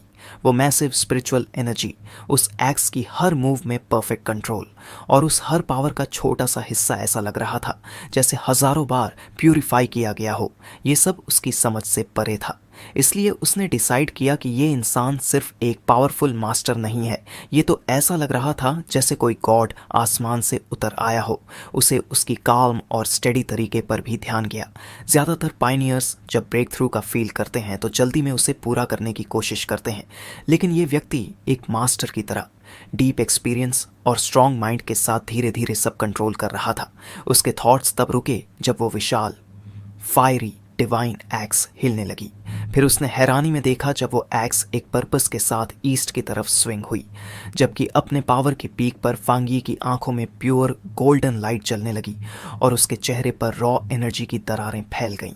वो उस ब्लाइंडिंग गोल्डन स्टॉर्म के बीच फ्लोट कर रहा था, सक्सेसफुली उस विशाल एनर्जी को कंट्रोल करते हुए जो उसने इकट्ठा की थी इवोल्यूशन के लिए। तभी एक सिस्टम विंडो सामने आई जिसने ऑफिशियली कंफर्म किया कि वो ब्रेक थ्रू में सक्सेसफुल रहा। अब वो पहुंच चुका था गोस्ट एक्स रेल्म 2 स्टार। नई डिवाइन एक्स जमीन पर जोर से गिरी और अपने अंदर की सारी पावर एक जबरदस्त शॉक वेव में छोड़ दी जो पूरे माउंटेन में फैल गई। सू किंगयिंग उस पावरफुल ब्लास्ट की चपेट में आ गई और उसे गोल्डन एनर्जी की वेव से खुद को संभालना पड़ा। बची हुई फोर्स ने फॉरेस्ट में एक बहुत बड़ा रास्ता काट दिया और फिर धीरे धीरे गायब हो गई। लेकिन जब उसने ऊपर देखा तो वो मिस्टीरियस आदमी पूरी तरह से गायब हो चुका था। भारी सांसें लेते हुए थकावट और फ्रस्ट्रेशन से भरी सू किंगयिंग को यकीन नहीं हो रहा था कि वो उसे फिर से मिस कर गई, जबकि वो सिर्फ 30 सेकंड में वहां पहुंची थी। एक परेशान करने वाला ख्याल उसके दिमाग में आया, क्या उसे पता था कि मैं उसे ट्रैक कर रही हूँ? उसे चिंता हुई कि अगर वो इसी तरह छिपा रहा तो उसे रिक्रूट करने का उसका मिशन नामुमकिन हो जाएगा। जैसे ही उसने हार मानने का सोच लिया, वो एकदम रुक गई। एक सडन आइडिया उसके दिमाग में आया। उसने डिस्ट्रक्शन के रास्ते से नज़र हटाकर एक पुराने बड़े पेड़ की तरफ देखा जो अब भी हल्की गोल्डन लाइट से चमक रहा था। एक नए विश्वास के साथ उसने उस खाली लगती जंगल की ओर आवाज़ लगाई, उसे सीनियर कहकर बुलाया और पूछा क्या वो अब भी आसपास है। फॉरेस्ट की छाया से फांगी प्रकट हुआ। उसका हुडेड शरीर एक शांत कॉन्फिडेंस दिखा रहा था, जबकि उसकी ग्लोइंग रेड आइज सीधे सू किंगिंग पर थीं। उसे तुरंत समझ आ गया कि यही वो इंसान है जो पिछले कुछ दिनों से उसके पीछे पड़ी थी। जब सुकिंगिंग ने देखा कि वो पकड़ी जा चुकी है तो उसने अपनी जगह पर डटे रहकर प्रॉपर तरीके से अपना इंट्रोडक्शन दिया। उसने बताया कि वो फायरफ्लाई स्क्वाड की कैप्टन है जो शिया नेशन के स्पिरिचुअल प्रैक्टिशनर्स एसोसिएशन का हिस्सा है और वो नेशन की पहली पायनियर्स में से एक है। फिर एसोसिएशन की तरफ से उसने सिंसेरिटी से उसे ज्वाइन करने के लिए इनवाइट किया। उसने माना कि वो उसे पिछले 2 दिन से फॉलो कर रही थी और उम्मीद की कि उसके तरीकों ने फांगी को गलत इंप्रेशन ना दिया हो। जब वो बोल रही थी फांगी चुप रहा और उसके हुड के नीचे से उसका एक्सप्रेशन समझना मुश्किल था। तो सुकिंगिंग ने आगे बताया कि भले ही पब्लिक को अभी पता नहीं है, लेकिन एसोसिएशन के सारे ऑफिशियल पेपर्स तैयार हैं। लेकिन अंदर ही अंदर वो बहुत नर्वस थी, अपने शब्दों को ध्यान से चुन रही थी और डर रही थी कि कहीं वो इस पावरफुल इंसान को नाराज ना कर दे। उसे पता था कि उसे सॉफ्ट और रिस्पेक्टफुल अंदाज में बात करनी चाहिए। उसकी केयरफुली प्लान्ड स्पीच को फांगी के सिंपल और डायरेक्ट सवाल ने बीच में ही रोक दिया। मैं ज्वाइन क्यों करूं? ये सीधा सवाल सुनकर सुकिंगिंग एकदम सरप्राइज हो गई। कुछ पल के लिए उसकी आवाज़ अटक गई और वो सोच में पड़ गई कि अब क्या बोले। उसे जल्दी समझ आ गया कि ऐसे स्मार्ट इंसान के सामने खाली मीठे शब्द बेकार हैं। उसके पास सच बताने के अलावा और कोई रास्ता नहीं था। इसलिए खुद को संभालते हुए उसने एसोसिएशन की पर्पस एक्सप्लेन की। उसने बताया कि शिया नेशन सारे अर्ली पायनियर्स को एक साथ लाना चाहता है ताकि उन्हें एक ऑर्गेनाइज्ड रास्ता दिया जा सके और एक्स्ट्रा प्रोटेक्शन भी मिल सके। उसे पता था कि अभी डेवलपमेंट काफ़ी केओटिक है और शायद एसोसिएशन एक फ्री स्पिरिट के लिए केज जैसा लगे, लेकिन फिर भी उसने उससे गुजारिश की कि वो बिगर पिक्चर को देखे। स्पिरिचुअल एनर्जी की एक बड़ी वापसी आने वाली थी और सभी को फ्यूचर के अनजान दुश्मनों का सामना करने के लिए एक साथ खड़ा होना पड़ेगा। सुकिंगिंग के पैशनेट वर्ड्स सुनने के बाद फंगी कैजुअली एक ट्री के सहारे टिक गया, थका हुआ और अनइंटरेस्टेड लग रहा था। उसने साफ शब्दों में कहा कि वो ज्वाइन करने के लिए तैयार नहीं है। उसने एक्सप्लेन किया कि अभी के लिए वो ना तो सुकिंगिंग पर और ना ही उस एसोसिएशन पर ट्रस्ट कर सकता है जिसे वो रिप्रेजेंट कर रही है। सुकिंगिंग उसके सीधा मना करने पर पूरी तरह स्टंट और स्पीचलेस रह गई। उसकी आंखें चौड़ी हो गईं। उसके रिफ्यूज़ल का सामना करते हुए सुकिंगिंग में डेस्परेशन आ गई। उसने जल्दी से अपने जैकेट से अपना आइडेंटिफिकेशन कार्ड निकाला और उसे दिखाते हुए फिर से खुद को इंट्रोड्यूस किया। मैं सू किंगिंग हूँ, और बताया कि वो स्पिरिचुअल एनर्जी के वापस आने से पहले एक वेल नोन एथलीट थी।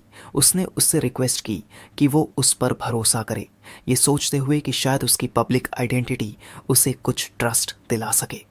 फंगी थोड़ी देर रुक गया और उसके वर्ड्स पर सोचा। फिर उसने थॉटफुल एक्सप्रेशन के साथ अपनी ठुड्डी को छुआ और कहा कि उसे अब वेगली याद आ रहा है। उसके माइंड में सुकिंगिंग की एक फ्रेम पिक्चर आई जिसमें वो शिया नेशन की लॉन्ग डिस्टेंस चैंपियनशिप की रनर अप जीत के बाद विक्ट्री सेलिब्रेट कर रही थी। उसे समझ आया कि सू की नेचुरल एथलेटिक स्किल ही उसे इतना तेज और स्किल्ड पायनियर बनाती है। लेकिन तभी फंगी का एक्सप्रेशन सख्त हो गया। उसके पिछले जीवन की एक डार्क मेमोरी सामने आई, एक डिस्ट्रॉयड सिटी का विजन। उसे याद आया कि उसकी ओरिजिनल टाइमलाइन में शिया नेशन का काम और एसोसिएशन अंत में फेल हो गए थे, जिससे ह्यूमैनिटी का अंत हुआ। लेकिन अब जब वो अपने सिस्टम के साथ वापस आया है, उसे पता था कि उसे सॉल्यूशन का हिस्सा बनना है। मगर इस पॉइंट पर एसोसिएशन को ज्वाइन करना सही कदम नहीं था। अब थोड़ा थॉटफुल लुक लेते हुए उसने सुकिंगिंग की होपफुल आंखों में देखा और कंफर्म किया कि हाँ, वह उसे जानता है। फिर उसने कहा कि वो उसके ऑफर के बारे में सोच लेगा। लेकिन सू कुछ कह पाती उससे पहले ही उसने एक छलांग लगाई और वहां से तेजी से चला गया, और उतनी ही तेजी से वो एकदम सुकिंगिंग के पीछे अचानक प्रकट हुआ, जिससे वो चौंक गई।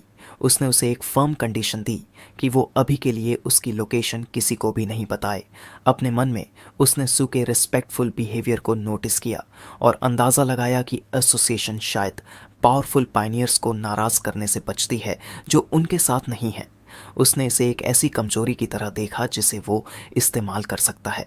तभी सुकिंगिंग ने एक डील सजेस्ट की।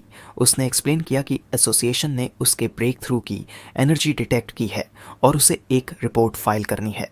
उसने एक ऐसा रिपोर्ट भेजने का आइडिया दिया जो ट्रूथ और लाइस का मिक्स हो, जिससे उसकी आइडेंटिटी भी प्रोटेक्टेड रहे और उसके सीनियर्स भी खुश रहे। थोड़े सोचने के बाद फंग यी ने उसके प्लान को अग्री कर लिया। सुकिंगिंग ने उसे पुकारने की कोशिश की। जैसे ही उसने हामी भरी, लेकिन एक पल में ही वो गायब हो गया। वो पहाड़ की ढलान से उसके पीछे दौड़ी, लेकिन सब बेकार था। थकी और परेशान सुकिंगिंग अकेले फॉरेस्ट के रास्ते पर चलने लगी, खुद से फ्रस्ट्रेशन में बड़बड़ाते हुए कि उसने उसे कितनी बार पकड़ने की कोशिश की और अब वो उससे बचता फिर रहा है। उसने थक हार के एक लंबी सांस ली और बड़बड़ाई, हर बार इंसिडेंट के बाद फांग यी के छोड़े हुए पावरफुल एनर्जी साइंस को इरेज करना कितना थकाऊ काम होता है। लेकिन उसके ये ख्याल अचानक उसके ईयरपीस में आई एक आवाज़ ने काट दिए। उस आवाज़ ने उसे सख्ती से याद दिलाया कि उसे उस मुश्किल से मिलने वाले पायनियर की चिंता छोड़कर अपनी मेन मिशन पर ध्यान देना चाहिए। आवाज़ ने इन्फॉर्म किया कि वो स्ट्रेंज क्रीचर्स दोबारा दिखाई दिए हैं। सुकिंगिंग एकदम फ्रीज हो गई, उसकी आंखें शॉक से बड़ी हो गईं। उसने पूछा, क्या वो सच में वापस आ गए हैं?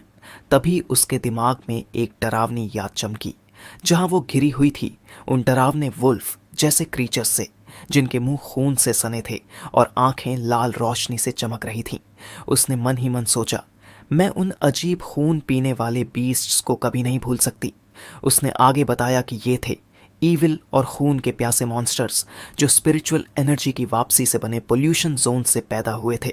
वो इन जोन से पावर लेकर ऐसे मॉन्स्टर्स में बदल गए थे जो इंसानों को खा जाते थे। कुछ तो इतने एडवांस्ड थे कि खुद को नेचुरल डिजास्टर्स की तरह छुपा लेते और फिर इंसानों को मारते हुए नए पोल्यूशन जोन्स बनाते जाते। अगर इन्हें रोका ना गया तो ये पूरी ह्यूमन वर्ल्ड को निगल सकते थे। इसी दौरान एक तेज तूफान शहर पर आ गया। रात का आसमान स्ट्रीट लाइट से नहीं बल्कि बिजली की लगातार चमक से रोशन था। बारिश इतनी तेज हो रही थी कि लोगों के फोन्स में रेड अलर्ट्स आने लगे जो सिवियर थंडरस्टॉर्म के वार्निंग दे रहे थे और सबको घर में रहने को कह रहे थे। एक और अलर्ट आया, यूहुआन माउंटेन एरिया को फ्लड रिस्क के चलते बंद कर दिया गया था। लोग खिड़कियों से देख रहे थे और कह रहे थे कि उन्होंने सालों से इतना भयानक तूफान नहीं देखा। कुछ मजाक में बोले, लगता है कोई powerful being lightning trial face कर रहा है। एक बारिश से भीगे हुए एली में छिपकर फांग यी इस स्टॉर्म को गहराई से देख रहा था। उसकी लाल आंख ग्लो कर रही थी। वो क्लियरली फील कर सकता था कि हवा में लाइटनिंग एनर्जी बहुत इंटेंस है और उसे समझ आ गया कि ये कोई ऑर्डिनरी तूफान नहीं बल्कि एक और एनॉमली है। उसने देखा कि पूरा स्टॉर्म एक जगह फोकस हो रहा है। उसकी आंखें बिल्डिंग्स के पार देखकर एक माउंटेन पीक पर टिक गईं जहां बार बार लाइटनिंग गिर रही थी। उसे स्टॉर्म का सेंटर मिल गया था। बिना किसी हेजिटेशन के फांग यी बारिश में कूद पड़ा। वो रूफटॉप्स को पार करते हुए तेजी से माउंटेन की तरफ बढ़ गया। जैसे ही फांग यी यूहुआन माउंटेन के बेस पर पहुंचा, उसका सिस्टम अलर्ट दे बैठा। Pollution zone detected. उसने पीक की तरफ देखा, लेकिन वहां की यूजुअल खूबसूरती की जगह एक डरावना सीन था। ट्विस्टेड पेड़ और बिखरे हुए स्केलेटल रिमेन्स। सिस्टम ने और भी खतरे की बात कही, पोल्यूशन लेवल अननोन। लेकिन फिर भी फांग यी ने बिना रुके आगे बढ़ना जारी रखा। वो डार्क और स्टॉर्मी वुड्स में कॉन्फिडेंट एक्सप्रेशन के साथ एंटर हो गया। जैसे जैसे वो स्टॉर्म के सेंटर के पास पहुंचा, उसने देखा एक मैसिव नीली बिजली की बोल्ट माउंटेन की समिट पर गिरी और पूरा इलाका लाइट से चमक उठा। उसे अपना टारगेट मिल चुका था। इस सब के बीच स्पिरिचुअल प्रैक्टिशनर्स एसोसिएशन के कमांड सेंटर में एक टेंस मीटिंग चल रही थी। एक बड़े स्क्रीन पर एक पहाड़ की चोटी के ऊपर नीले एनर्जी का वॉर्टेक्स दिख रहा था। एक ऑफिशियल ने रिपोर्ट किया कि माउंट यूहुआन पर खतरा बहुत तेजी से बढ़ रहा है, इसलिए उसे बंद कर देना होगा और एक नया कंटामिनेशन जोन घोषित करना पड़ेगा। एसोसिएशन के लीडर का चेहरा गंभीर था। उन्होंने कहा कि स्थिति इतनी क्रिटिकल हो चुकी है कि उन्हें सुकिंगिंग को एक और इम्पॉर्टेंट मिशन से हटाना पड़ा। उन्होंने सुकिंगिंग से कहा कि वो रिपोर्ट करें कि वहाँ क्या हो रहा है। सो किंगिंग ने बताया कि अभी के हालात में पहाड़ पर चढ़ना इम्पॉसिबल है क्योंकि अनस्टेबल थंडर एनर्जी कभी भी एक्सप्लोड हो सकती है। इसी वजह से इस एरिया को ऑफिशियली ए लेवल कंटामिनेशन जोन घोषित किया गया है। उसने और भी चिंता की बात बताई, एनर्जी जितनी तेज़ी से बढ़ रही है उसे देखकर लग रहा है कि ये माउंटेन जल्द ही एस लेवल थ्रेट बन जाएगा, जिससे उनकी हाईएस्ट इमरजेंसी प्लान एक्टिवेट हो जाएगी। लेकिन उसने एक बड़ा प्रॉब्लम भी बताया, उनके पास जो भी एक्सप्लोरर है उन डेटा के अनुसार कोई भी सेफली उस एरिया के पास नहीं जा सकता, यहाँ तक कि वो खुद भी नहीं। रूम में शॉक की लहर दौड़ गई जब कैलकुलेशन से पता चला कि ये मिशन एडवांस्ड एक्सप्लोरर्स के लिए भी डेथ सेंटेंस साबित होगा। इस इम्पॉसिबल सिचुएशन को देखते हुए एक सिक्योरिटी यूनिफॉर्म में आदमी ने आदेश दिया कि माउंट यू हुआन की बेस को पूरी तरह सील कर दिया जाए, पेट्रोल्स भेजे जाएं ताकि कोई भी उस तरफ जाने की कोशिश न करे। एसोसिएशन लीडर ने पूरी सहमति जताई। उन्होंने कहा कि खतरे को रोकने के लिए माउंटेन को सील करना जरूरी है और एनर्जी कॉन्सेंट्रेशन कम होने तक कोई वहां नहीं जा सकता। जबकि एसोसिएशन को लग रहा था कि माउंट यू हुआन बहुत ज़्यादा डेंजरस है, फंग यी उस जोन के अंदर पहले से ही काफ़ी आगे बढ़ चुका था। चारों तरफ मैसिव ब्लू लाइटनिंग गिर रही थी, लेकिन फैंग यी मजबूती से खड़ा था, अपनी ब्रीदिंग टेक्निक से बने गोल्डन ऑरा से प्रोटेक्टेड। उसे पता था कि सिर्फ स्टॉर्म से बच जाना काफ़ी नहीं है। थंडर एनर्जी को पूरी तरह अब्जॉर्ब करने के लिए उसे पहाड़ की चोटी तक पहुंचना होगा, जहां ये एनर्जी सबसे प्योर और इंटेंस है। उसके इस फैसले के पीछे उसका अतीत था। वो जानता था कि जिन क्रीचर्स का सामना अब हो रहा है वो बस शुरुआत है। फ्यूचर में और भी ज़्यादा टेरिफाइंग मॉन्स्टर्स आने वाले हैं। उसे ये भी एहसास था कि उसकी करंट फायर बेस्ड पावर्स अब आने वाले खतरे के लिए काफ़ी नहीं होंगी। उसे खुद को और ज़्यादा स्ट्रॉन्ग बनाना होगा, सिर्फ अपनी वेपन पर निर्भर नहीं रह सकता। इसलिए लाइटनिंग से घिरे हुए फांग यी ने इस रेयर और परफेक्ट मौके को पहचाना। ये थंडर एनर्जी उसकी बॉडी को स्ट्रेंथन करने का एक मौका था। उसे यकीन था कि अगर उसने ये मौका नहीं लिया तो जो डिजास्टर्स आने वाले हैं उनमें वो ज़रूर मारा जाएगा। उसकी आंखों में गोल्डन ग्लो था। उसने अपनी फ्लेमिंग सोर्ड निकाली और जोर से गरजते हुए उसे एक मैसिव ब्लू लाइटनिंग बोल्ट में सीधा घुसेड़ दिया, जिसे वाइल्ड एनर्जी उसके अंदर दौड़ने लगी, जिससे भयानक दर्द हुआ। लेकिन उसका चेहरा डिटर्मिन्ड बना रहा। उसका शरीर बुरी तरह से कांपने लगा क्योंकि इलेक्ट्रिसिटी उसके पूरे सिस्टम में फैल रही थी। उसे महसूस हुआ कि ये थंडर पावर किसी डिवाइन पनिशमेंट की तरह है, वो एक्टिवली उसके खिलाफ लड़ रही है। स्टॉर्म जैसे उसे अपनी टेरिटरी में घुसने के लिए सजा दे रहा हो, मानो कह रहा हो कि वो हार मान ले। आसमान की केओस को देखते हुए वो सोचने लगा, क्या वो इतनी रॉ और अनकंट्रोलेबल फोर्स को अपना सकता है? फिर उसे एक आइडिया आया। उसने खुद को काम किया और अपनी सिस्टम की रूल को याद किया। अगर किसी पावर को हासिल करना है तो एनर्जी सोर्स को टच करना होगा। एक गोल्डन ऑरा उसके चारों ओर एक्सप्लोड हुआ। उसने अपना golden sun breathing technique activate कर दिया। फिर जोर से गरजते हुए डिटर्मिनेशन के साथ फंग यी ने आगे बढ़ना शुरू किया, अपनी फ्लेमिंग सोर्ड से नीले लाइटनिंग के स्टॉर्म में एक रास्ता काटते हुए। उसकी गोल्डन एनर्जी और कच्चे तूफान की टक्कर से एक ज़बरदस्त केओटिक एक्सप्लोजन हुआ। साथ ही इतना जोर डालने से उसके मुंह से खून निकल आया, लेकिन उसकी आंखों में डिटर्मिनेशन की आग थी। उसे पता था कि ये एक डेस्परेट गैम्बल है, जहां उसे अपनी लिमिट तक खुद को धकेलना पड़ेगा। डेथ को फेस करना होगा ताकि जिंदा रह सके। आखिरकार कड़ी स्ट्रगल के बाद वो पीक तक पहुंच गया। उसने अपनी सोर्ड ज़मीन में घुसेड़ दी, जिससे चट्टान टूट गई। वो अब स्टॉर्म के बिल्कुल सेंटर में था। यहाँ की पावर और भी ज़्यादा खतरनाक थी। इतनी भयंकर थंडर एनर्जी की सांस लेना तक मुश्किल हो रहा था। उसे महसूस हुआ कि अब तूफान की पूरी अटेंशन उसी पर थी। अब तूफान बस उसे भगाना नहीं चाहता था, वो उसे मार देना चाहता था। जैसे ये साबित करने के लिए तूफान ने अपनी पूरी पावर इकट्ठा की और एक विशाल वाइट हॉट लाइटनिंग बीम सीधे उसकी तरफ फेंकी। यह अटैक उसे पूरी तरह डिस्ट्रॉय करने के लिए था। जैसे ही फंग यी ने तूफान का आखिरी बार फेस किया, उसका सिस्टम एक्टिवेट हो गया। एक पावरफुल थंडर एट्रीब्यूट डिटेक्ट किया गया और उसकी प्रोसेसिंग शुरू हो गई। काफ़ी नीचे शहर में लोग एक टॉल बिल्डिंग से ये सब देख रहे थे, हैरान। एक आदमी जो फोटो ले रहा था बोला उसने कभी इतनी बड़ी लाइटनिंग नहीं देखी। दूसरा बोला, क्या कोई गॉड ट्रायल से गुजर रहा है? यहाँ तक कि उसे आसमान में किसी इंसान की झलक भी दिखी। माउंटेन पीक पर वो फाइट एक तेज चमकते हुए एक्सप्लोजन में खत्म हुई। फंग यी जीत चुका था। एक सिस्टम मैसेज ने कंफर्म किया, उसने रिफाइंड डिवाइन थंडर पावर हासिल कर ली है और अब वो हेवनली लाइटनिंग समन कर सकता है, जिससे उसका शरीर गॉड लाइक बन जाएगा। साथ ही उसे 5 पॉइंट्स का रिवॉर्ड मिला। अब फंगी हवा में तैर रहा था, चारों तरफ ब्लू लाइटनिंग और उसकी गोल्डन ऑरा। उसे अपने नए पावर की पूरी समझ थी। थंडर एट्रीब्यूट एक टॉप टियर फोर्स थी, अटैक और डिफेंस दोनों में। उसका सन पावर ज़्यादातर डिफेंस के लिए था, लेकिन थंडर उसके शरीर को रिफाइन कर रहा था और उसे प्योर एनर्जी में बदल रहा था। अब उसके लिए थंडर बन चुका था एक स्पीयर और एक शील्ड। उसे ये भी समझ आया कि ये पावर सिर्फ डिस्ट्रक्शन के लिए नहीं है, ये प्यूरिफिकेशन और रीबर्थ के लिए भी है। उसे महसूस हुआ कि ये एनर्जी उसकी हड्डियों और मांसपेशियों को बिना किसी दर्द के मजबूत कर रही है। सिस्टम ने अब उसे एक नया अपग्रेड ऑफर किया, पनिश ईवल, जिससे उसे डबल क्रिटिकल डैमेज मिलेगा। साथ ही सिस्टम ने पूछा क्या वो अपने 10 पॉइंट से इसे लेना चाहता है। धीरे से ज़मीन पर उतरते हुए फांगी ने आगे क्या करना है उस पर सोचना शुरू किया। उसका पहला ख्याल आया, इस नए थंडर पावर को अपनी टैंग सोर्ड में डाल देना। उसने अच्छे से सोचा ये उसके ब्लेड को ज़रूर ज़्यादा पावरफुल बना देगा, लेकिन उसे चिंता थी कि इससे उसके सन एट्रीब्यूट की प्यूरिटी पर असर पड़ सकता है। उसे ये भी पता था कि एक ही आइटम में ज़्यादा अलग अलग पावर्स डालना उसे डैमेज या इवन डिस्ट्रॉय कर सकता है। तभी उसे एक ब्रिलियंट आइडिया आया। उसने अपने हाथ की तरफ देखा और फैसला किया कि इस बार कुछ अलग करेगा। वो थंडर एट्रीब्यूट को अपनी राइट हैंड में डायरेक्ट इम्प्लांट करेगा। सिस्टम ने तुरंत रिस्पॉन्ड किया, पूछा क्या वो थंडर एट्रीब्यूट को चुने हुए आइटम में डालना चाहता है। उसके चेहरे पर एक कॉन्फिडेंट स्मर्क आ गया और उसने कमांड दे दी। तुरंत ही हवा में फैली सारी वाइल्ड ब्लू लाइटनिंग उसके राइट हैंड की तरफ खींचकर चली गई, जैसे उसने पूरे स्टॉर्म की पावर अपने लिए क्लेम कर ली हो। अगले दिन माउंट यू हुआन की स्टॉर्म डैमेज्ड पीक पर अब इमीडिएट खतरा टल चुका था।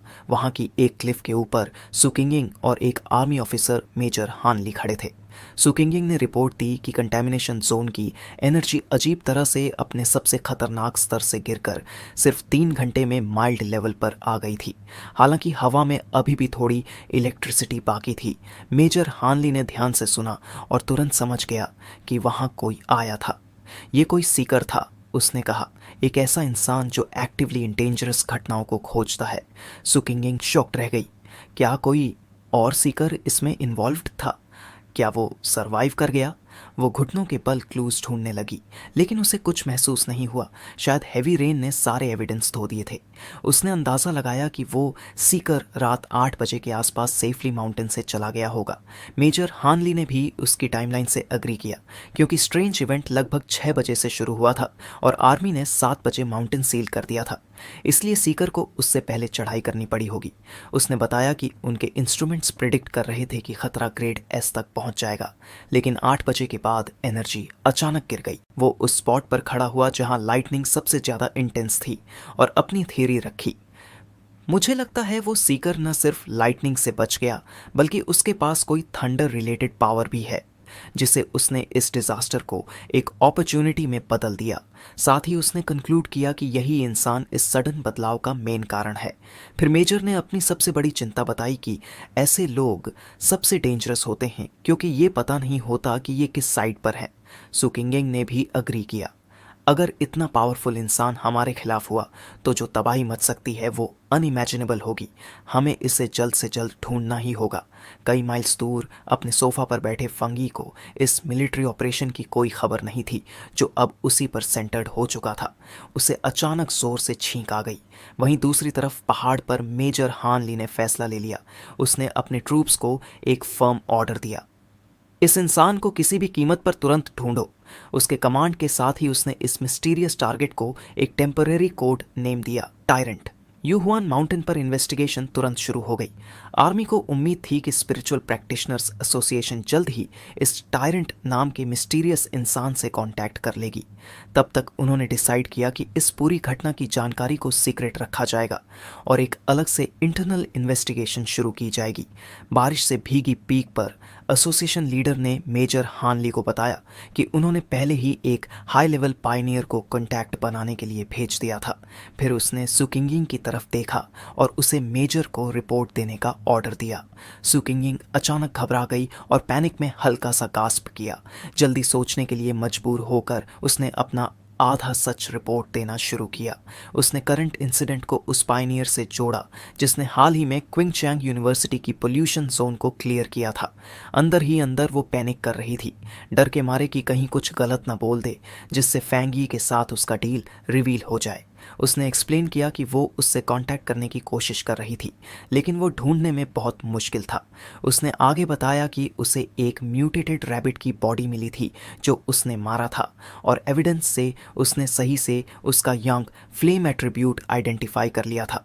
उसने अपना रिपोर्ट ये वादा करके ख़त्म किया कि वो पूरी कोशिश करेगी उसके करीब जाने की और पता लगाने की कि उसने यूनिवर्सिटी का गेट कैसे क्लियर किया, जबकि वो अंदर ही अंदर प्रे कर रही थी कि उसकी ये सच और झूठ मिली हुई कहानी बिलीवेबल लगे। मेजर हानली ध्यान से उसकी बात सुन रहा था और सोच रहा था कि एक यंग फ्लेम एट्रीब्यूट वाला पायनियर कितना वैल्यूएबल हो सकता है। वो उसके रिपोर्ट से खुश दिखा और उसकी मेहनत के लिए उसे थैंक किया। उसे एक टैलेंटेड यंग पायनियर कहा। सुकिंगिंग ने तेज सल्यूट दिया और बोली कि ये उसकी ड्यूटी है। मीटिंग खत्म होते ही मेजर हानली ने मेंशन किया कि वो इस इवेंट को पब्लिक से छुपाने के लिए नेचुरल डिजास्टर की फेक न्यूज़ रिलीज करेंगे। उसने ये भी कहा कि वो डिसएग्री करता है कि स्पिरिचुअल एनर्जी से जुड़ी जानकारी ऑनलाइन पब्लिकली पोस्ट की जाए, जिससे बुरे लोग उसका मिसयूज कर सकते हैं। जब बाकी ऑफिशियल्स बात कर रहे थे, सुकिंगिंग ने चुपचाप एक साइल लिया, रिलीव्ड महसूस करते हुए कि टफ क्वेश्चनिंग खत्म हो चुकी है। दूसरी तरफ अपने घर में फांग यी ने अपनी golden sun breathing technique use करके अपनी वाइट हुडी को आसानी से सुखा दिया, जो अब वार्म लाइट से ग्लो कर रही थी, पूरी तरह क्लीन और ड्राई। उसे पहनने के बाद उसने अपने शरीर में हुए बदलाव चेक किए। पावरफुल थंडर एट्रीब्यूट ऐड करने के बाद भी उसे एक साफ फर्क महसूस हो रहा था। उसने अपनी राइट हैंड की तरफ देखा जो अब नीली लाइटनिंग से स्पार्क कर रही थी। वो पूरी तरह बदल चुका था, अब उसके शरीर का सबसे स्ट्रॉन्ग हिस्सा बन चुका था और उसे एक ह्यूज बूस्ट मिला था। जैसे ही उसने अपनी फिंगर्स को फ्लेक्स किया और छोटी छोटी लाइटनिंग की गेंदें बनाई, उसे लगा कि वो एक और अपग्रेड के बहुत करीब है। सबसे सरप्राइजिंग बात यह थी कि जो थंडर एट्रीब्यूट पहले इतना वाइल्ड था, वो अब उसके बॉडी में ऐड होते ही एक बिल्ली जितना शांत हो गया था, उसे पूरी तरह कंट्रोल दे रहा था। उसे वो टाइम याद आया जब उसने पहली बार यंग एट्रीब्यूट अनलॉक किया था, और उस वक्त जो भयानक दर्द हुआ था उसके कंपैरिजन में ये शांत और इजी लग रहा था। उसे डाउट हुआ कि शायद एनर्जीज ऐड होते वक्त थोड़ी वीक हो जाती होंगी। उसे सिस्टम की वो बात भी याद थी कि ये न्यू पावर स्ट्रेंज और इविल क्रीचर्स पर डबल डैमेज करता है। अब वो इसे टेस्ट करने के लिए बहुत एक्साइटेड था। उसके थॉट अचानक टूट गए जब पास रखे टेबल पर उसका फ़ोन अलर्ट बजा। उसने फ़ोन उठाया, सोचते हुए कि अब क्या हो रहा है। पिछले इंसिडेंट के बाद उसने कुछ स्पेशल न्यूज़ अलर्ट सेट किए थे, क्योंकि इन क्रेजी टाइम्स में गवर्नमेंट कभी भी वार्निंग इश्यू कर सकती है। लेकिन एक पायनियर के लिए ये वार्निंग सिर्फ डेंजर के अलर्ट नहीं होते, हर क्राइसिस में ग्रो करने का एक मौका होता है, भले ही उसकी कीमत जान का रिस्क हो। जैसे ही फंगी ने सोचा कि अब आगे क्या करना है, उसने अपने फ़ोन पर आई बड़ी न्यूज़ अलर्ट को देखा। रिपोर्ट में बताया गया था कि एक केमिकल प्लांट के अंदर ज़बरदस्त एक्सप्लोजन हुआ है, जिससे पूरे शहर में पोल्यूशन फैल गया है। ऑफिशियल रिपोर्ट में कहा गया कि कोई घायल नहीं हुआ और लोगों को शांत रहने को कहा गया। लेकिन फांगी को इतने बड़े हादसे पर शक हुआ। उसने कुछ ऑनलाइन फोरम्स चेक किए जहां आई विटनेसेस ने ज़्यादा डरावनी बातें लिखी थीं। आसपास रहने वाले लोग एक अजीब सी क्रीपी फीलिंग डिस्क्राइब कर रहे थे जिसे वो समझ नहीं पा रहे थे। एक बंदे ने पूछा क्या वो कोल्ड ईविल ऑरा था, और दूसरे ने तुरंत हाँ कहा। भले ही कई लोग डाउटफुल थे, लेकिन पूरे थ्रेड में डर और डरावनी फीलिंग थी। कोल्ड और ईविल ऑरा, ये शब्द फांगी को जाने पहचाने लगे। अचानक उसे अपनी पास्ट लाइफ की एक भयानक मेमोरी याद आई, खून से सनी एक हाथ और एक हॉरिफाइंग मॉन्स्टर। उसे याद आया कि कैसे वो एक मैसिव रेड डेमोनिक बीस्ट से छुपा था जो सब कुछ तबाह कर रहा था। वो क्रीचर एक disgusting multi eyed rat type monster था और फांगी इसे बहुत अच्छे से जानता था। प्रेजेंट में वापस आते हुए उसका एक्सप्रेशन सीरियस हो गया। उसे ऐसे मॉन्स्टर्स की नेचर याद थी। ये ऐसे जानवर या पौधे होते हैं जो कॉन्शियसनेस हासिल करने के बाद अजीब तरीके से म्यूटेट हो जाते हैं और उनकी पावर अनकंट्रोलेबल हो जाती है। फिर उनमें टेरिफाइंग हंटिंग और किलिंग एबिलिटीज डेवलप हो जाती है। ये ज़्यादातर रात के अंधेरे में सामने आते हैं। उसे एहसास हुआ कि ये नया खतरा उस म्यूटेटेड रैबिट से 100 गुना ज़्यादा खतरनाक है जिससे उसने पहले फाइट की थी। लेकिन फिर भी उसने अपनी नई बिजली से भरी मुट्ठी को कसते हुए डिसाइड किया कि आज रात वो बाहर जाएगा और इन क्रीचर्स को एलिमिनेट करेगा ताकि ये सरवाइव ना कर पाए और स्ट्रॉन्ग ना बन पाए। वो उठा। अब समय आ गया था अपनी 200% क्रिटिकल हिट एबिलिटी को असली लड़ाई में टेस्ट करने का। एक अंधेरी और तूफानी रात में बारिश खाली सड़कों पर गिर रही थी। जैसे ही ट्रैफिक लाइट बदला, एक ब्लर जैसी स्पीड में कुछ फिगर्स वेट सड़क पार कर गए। ये डिस्ट्रॉयर स्क्वाड के मेंबर्स थे और वो हंट पर निकले थे। एक मेंबर ने हेडक्वार्टर्स को रिपोर्ट दी कि वो एनोमली फाइल नंबर 7 को ट्रैक कर रहे हैं, जिसका कोड नेम था कैंडल नाइट, लेकिन टारगेट को लॉस्ट कर चुके हैं। क्रीचर की नोन एबिलिटी डार्कनेस में खुद को छुपा लेना थी, जिससे उसे ट्रैक करना बहुत मुश्किल हो जाता था। स्क्वाड मेंबर ने फाइल में कुछ नए डरावने डिटेल्स भी ऐड किए, जैसे कि एनोमली के पास आने पर हल्की सिजलिंग आवाज़ आती है और वो इंसानों को खाना पसंद करता है। जैसे ही आसमान में बिजली चमकी, स्क्वाड एक बड़ी छलांग लगाकर रूफटॉप पर जाकर शहर को देखने लगा। उनका लीडर, एक टफ इंसान जिसके चेहरे पर एक गहरी स्कार थी, जानता था कि ये तूफानी मौसम उस क्रीचर के शिकार के लिए परफेक्ट है। उसने साफ कहा, हम इसे होने नहीं दे सकते। कई मील दूर एक बिजी कमांड सेंटर में एक ऑपरेटर ने अपडेटेड जानकारी कंफर्म की। उसने फाइल 7 के लिए नया डेटा अप्रूव कर दिया। कैंडल नाइट सबमिटेड था। सिचुएशन काफ़ी सीरियस थी, तो एक एक्सटर्मिनेशन रिक्वेस्ट हाई प्रायोरिटी के साथ फाइल की गई और उसे 12 घंटे में कंप्लीट करने का आदेश था। हेडक्वार्टर से जवाब आया, डिस्ट्रॉयर स्क्वाड टारगेट का पीछा जारी रखे, लेकिन उनकी खुद की सेफ्टी सबसे ज़्यादा ज़रूरी है। टीम ने तुरंत पीछा करना फिर से शुरू कर दिया। बारिश से भीगे शहर में इमारत दर इमारत छलांग लगाते हुए स्क्वाड लीडर थोड़ी देर रुका और शहर का ग्लोइंग होलोग्राफिक मैप देखा, जिसमें एक्टिव अनोमलीज को दिखाने वाले रेड मार्कर्स थे। उसे पता था कि 12 घंटे का रिस्पॉन्स टाइम बहुत तेज़ नहीं था, लेकिन हेडक्वार्टर्स फिलहाल इससे ज़्यादा नहीं कर सकता था। देश बहुत बड़ा था और अनोमलीज हर जगह आ रही थीं, जिससे उनकी एडवांस्ड रिसोर्सेज भी स्ट्रेच हो चुकी थीं।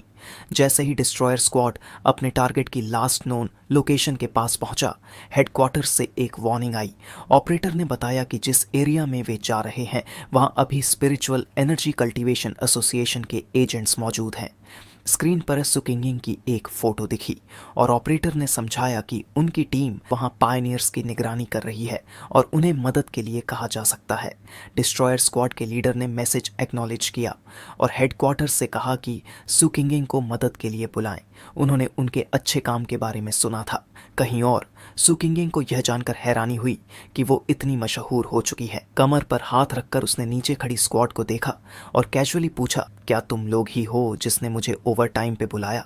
डिस्ट्रॉयर स्क्वाड का लीडर उसके कैजुअल टोन से खुश नहीं था, तो उसने सख्ती से कहा कि कैंडल नाइट इंसानों को खाता है और ये कोई सिंपल ओवर टाइम रिक्वेस्ट नहीं है, बल्कि बहुत सीरियस मैटर है। सुकिंगिंग की टीम के एक मेंबर ने पलटकर जवाब दिया, क्या ऐसे मदद मांगी जाती है? सुकिंगिंग फिर पीछे मुड़ी और जाने लगी, कहते हुए कि डिस्ट्रॉयर स्क्वाड तो इतना केपेबल लग रहा है, शायद उन्हें मदद की ज़रूरत ही नहीं है।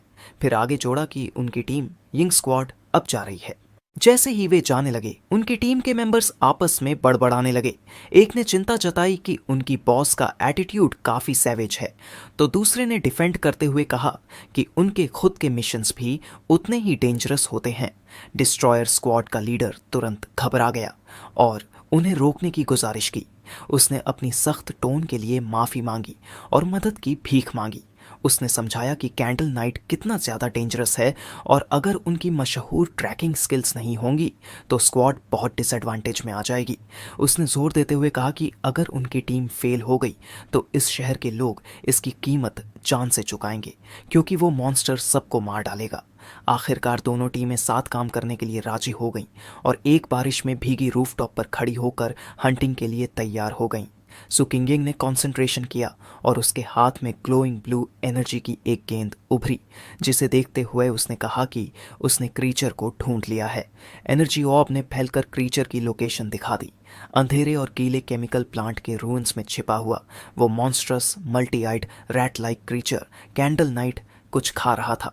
उसकी फाइल में लिखा था कि उसे अंधेरा, नमी और इंसानों को खाना पसंद है। टारगेट मिलते ही सुकिंगिंग ने जॉइंट ऑपरेशन शुरू करने का कमांड दे दिया। क्रीचर की सेंसेस तेज थीं और उसने तुरंत ऊपर देखा, उनकी प्रेजेंस को महसूस कर लिया। जैसे ही एक हमला जमीन पर गिरा, वह क्रीचर वहां से कूद कर बच निकला।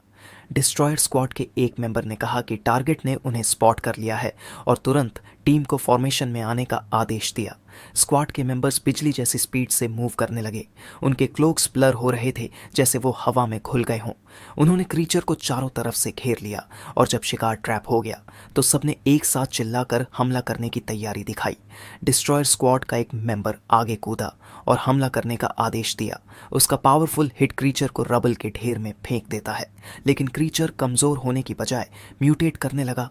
अचानक उसकी पीठ से रेड सोर्स और ब्लैक स्पाइक्स बाहर निकलने लगे। एक डरावनी चीख के साथ गुस्से से पागल कैंडल नाइट ने पलटकर हमला किया और डार्क एनर्जी का एक भयंकर वॉर्टेक्स क्रिएट किया। सुकिंगिंग ने जोर से चिल्लाया कि सब लोग साउंड वेव से बचें और जल्दी डॉज करें, लेकिन उसकी चेतावनी थोड़ी लेट थी। क्रीचर की तरफ से निकली एक शक्तिशाली सोनिक ब्लास्ट ने स्क्वाड के सभी मेंबर्स को पीछे उछाल दिया। डिस्ट्रॉयर स्क्वाड का लीडर रूफटॉप से गिरकर नीचे स्ट्रीट पर क्रैश कर गया। उसकी टीम का एक मेंबर तुरंत उसकी तरफ दौड़ा। लीडर ने खुद को जमीन से उठाया, चोटिल था लेकिन जिंदा। उसने माना कि अगर वो लास्ट सेकंड में पीछे नहीं हटा होता तो उसकी हड्डियां टूट जाती। उसे अब ये साफ हो गया था कि वो एक बहुत बड़े खतरे में है। अगर क्रीचर सिटी में और देर तक रहा तो एक भयानक डिजास्टर हो सकता है। लड़ाई और भी इंटेंस हो गई क्योंकि कैंडल नाइट ने एक और रूप बदला। अब उसके पास बड़ी बैट जैसी विंग्स थीं और उसने एक जोरदार रोर किया। उसकी थ्रोट से ग्लोइंग ग्रीन एनर्जी निकल रही थी। इसके बाद क्रीचर ने एक कोरोसिव डार्क सब्सटेंस उड़ेला, जिससे हवा टॉक्सिक ग्रीन स्मोक से भर गई। उसने इस अटैक को ग्राउंड पर एम किया ताकि स्ट्रीट को पिघलाकर अंडरग्राउंड भाग सके। सुकिंगिंग की टीम के एक मेंबर ने उसे चेतावनी दी कि क्रीचर के पास कोरोसिव डार्क पावर है और जो भी चीज़ इससे टच होगी डिस्ट्रॉय हो जाएगी। उसने ये भी बताया कि उनकी टीम के पास ऐसा कोई पावर नहीं है जो इससे लड़ सके, लेकिन सुकिंगिंग काम रही। उसने अपनी टीम को अलर्ट रहने और डिस्ट्रॉयर स्क्वाड की फॉर्मेशन को डिस्टर्ब न करने का ऑर्डर दिया, याद दिलाते हुए कि उनका मेन काम इंफॉर्मेशन गैदर करना और स्ट्रैटेजी में हेल्प करना है। उधर डिस्ट्रॉयर स्क्वाड का एक मेंबर अपने डैगर के साथ क्रीचर पर फाइनल स्ट्राइक के लिए तैयार हो रहा था, लेकिन तभी अंधेरे में दो ग्लोविंग रेड आइज दिखे। विंग्ड कैंडल नाइट अचानक उसके सामने आया, लेकिन उस स्क्वाड मेंबर ने जंप मारकर उसे डॉज कर लिया, लेकिन वह मॉन्स्टर उनके सर्कल में से भाग निकला। गुस्से में डिस्ट्रॉयर स्क्वाड का लीडर चिल्लाया कि कोई भी मॉन्स्टर को भागने मत दो। वो विंग्ड क्रीचर सिटी की गलियों में उड़ने लगा और यिंग स्क्वाड के क्लोक्ड मेंबर्स ने उसका पीछा किया। एक ऊंची रूफटॉप से सुकिंगिंग और उसकी टीम के दो मेंबर्स इस पूरे चेस को देख रहे थे। तभी सुकिंगिंग ने क्रीचर की डायरेक्शन से स्पिरिचुअल एनर्जी में तेजी से बढ़ोतरी महसूस की। उसे एहसास हुआ कि कुछ इम्पॉर्टेंट होने वाला है, इसलिए उसने अपनी टीम को बाहर ही रुकने का आदेश दिया और खुद अकेले उसके पीछे अंदर चली गई। ये चेस उन्हें एक बड़ी अंधेरी और सुनसान फैक्ट्री तक ले गया। अंदर जाकर सुकिंगिंग ने कहा कि वो पूरे एरिया की स्पिरिचुअल एनर्जी को स्कैन करेगी। डिस्ट्रॉयर स्क्वाड का लीडर सुकिंगिंग की कलाई पर बंधी एडवांस्ड वॉच पर नजर डालता है।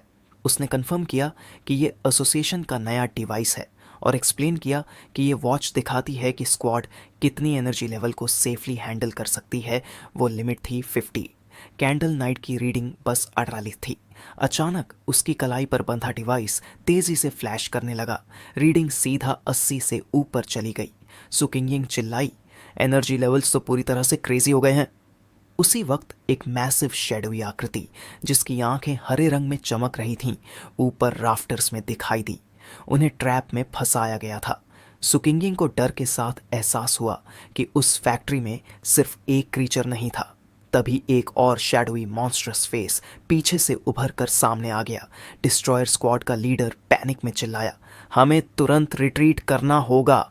सुकिंगिंग ने जल्दी से कंट्रोल लेते हुए एक टैक्टिकल रिट्रीट प्लान किया मेन डोर की तरफ, ताकि हिडन एनिमी को बाहर निकलने पर मजबूर किया जा सके। उसने एक एनर्जी ब्लास्ट फायर की रास्ता क्लियर करने के लिए और अपनी टीम से चिल्लाकर कहा, फॉलो मी। लेकिन इससे पहले कि वो बाहर निकल पाते, सुकिंगिंग दर्द में चिल्लाई और जमीन पर गिर गई। उसकी सेंसेस एक इनविजिबल पॉइजन गैस से पूरी तरह ओवरवेल्म्ड हो चुकी थीं। अब वो खुद को फैक्ट्री की हरी अंधेरी दुनिया में अकेला महसूस कर रही थी। उसने अपनी टीम को आवाज़ दी, लेकिन कोई जवाब नहीं आया। उसे पता था वो लोग पास ही हैं, लेकिन जर ने उनकी सेंसिंग एबिलिटी बंद कर दी थी। उसने धीरे धीरे पूरा ट्रैप समझ लिया। कैंडल नाइट ने उन्हें जानबूझकर इस फैक्ट्री तक लाया था। ये जगह एक और ज़्यादा पावरफुल क्रीचर की टेरिटोरी थी, एक जायंट सर्पेंट जिसे वो पहले सिर्फ हल्के से महसूस कर पाई थी। जैसे ही उसने ये सोचा, एक बड़ी आर्मर्ड हेड वाली शैडोवी सर्पेंट सामने उभर आई। उसकी हरी चमकती हुई आंखें डर पैदा कर रही थीं। अब सुकिंगिंग को समझ आ गया था कि कैंडल नाइट की डार्क पावर एक साधारण शैडो फोर्स थी, लेकिन ये नया क्रीचर, इसकी ग्रीन मिस्ट, एक जहरीली गैस थी। वो गैस साइलेंटली काम करती थी, अपने शिकार को पैरालाइज करती थी और उनकी स्पिरिचुअल एनर्जी को धीरे धीरे ड्रेन कर देती थी। अगर वो फाइट करने की कोशिश करती तो वो अपनी बची खुची पावर भी खो देती, और ये सीधी मौत का रास्ता था। उसे महसूस हुआ कि उसकी अपनी स्पिरिचुअल एनर्जी भी लगभग खत्म हो चुकी है, और उसके बिना उसे पता था कि वो भी बस एक और विक्टिम बन जाएगी। वो पूरी तरह एग्जॉस्टेड होकर ज़मीन पर गिर पड़ी। उसने आंखें बंद कर लीं, इस टेरिफाइंगली इंटेलिजेंट क्रीचर के सामने हार मानते हुए जो बस खेल रहा था। उसके मन में बस यही आया, क्या यही उसका एंड है? लेकिन तभी फैक्ट्री की ग्रीन डार्कनेस के बीच ऊपर से एक लाइट की सिंगल रे आई। सुकिंगिंग की आंखों में एक छोटी सी आशा की चमक लौटी। अचानक फैक्ट्री की छत फट गई और एक चमकदार लाइट ने पूरे रूम को भर दिया। उसकी आंखें वाइड हो गईं जब उसने देखा एक फिगर उस ब्लास्ट से नीचे आया। वो था फांग यी। उसका हुडेड फिगर ग्लोइंग होल के सामने एकदम अलग नजर आता है। वो रबल में बड़े ही ग्रेसफुल अंदाज में लैंड करता है। वो जायंट सर्पेंट के सामने खड़ा हो गया और तुरंत उसे डार्क एट्रीब्यूट क्रीचर के रूप में आइडेंटिफाई कर लिया, जबकि बिना किसी चेतावनी के सर्पेंट ने उस पर झपट्टा मारा। उसके मैसिव फैंग्स सीधा फांग यी की तरफ बढ़ते हैं।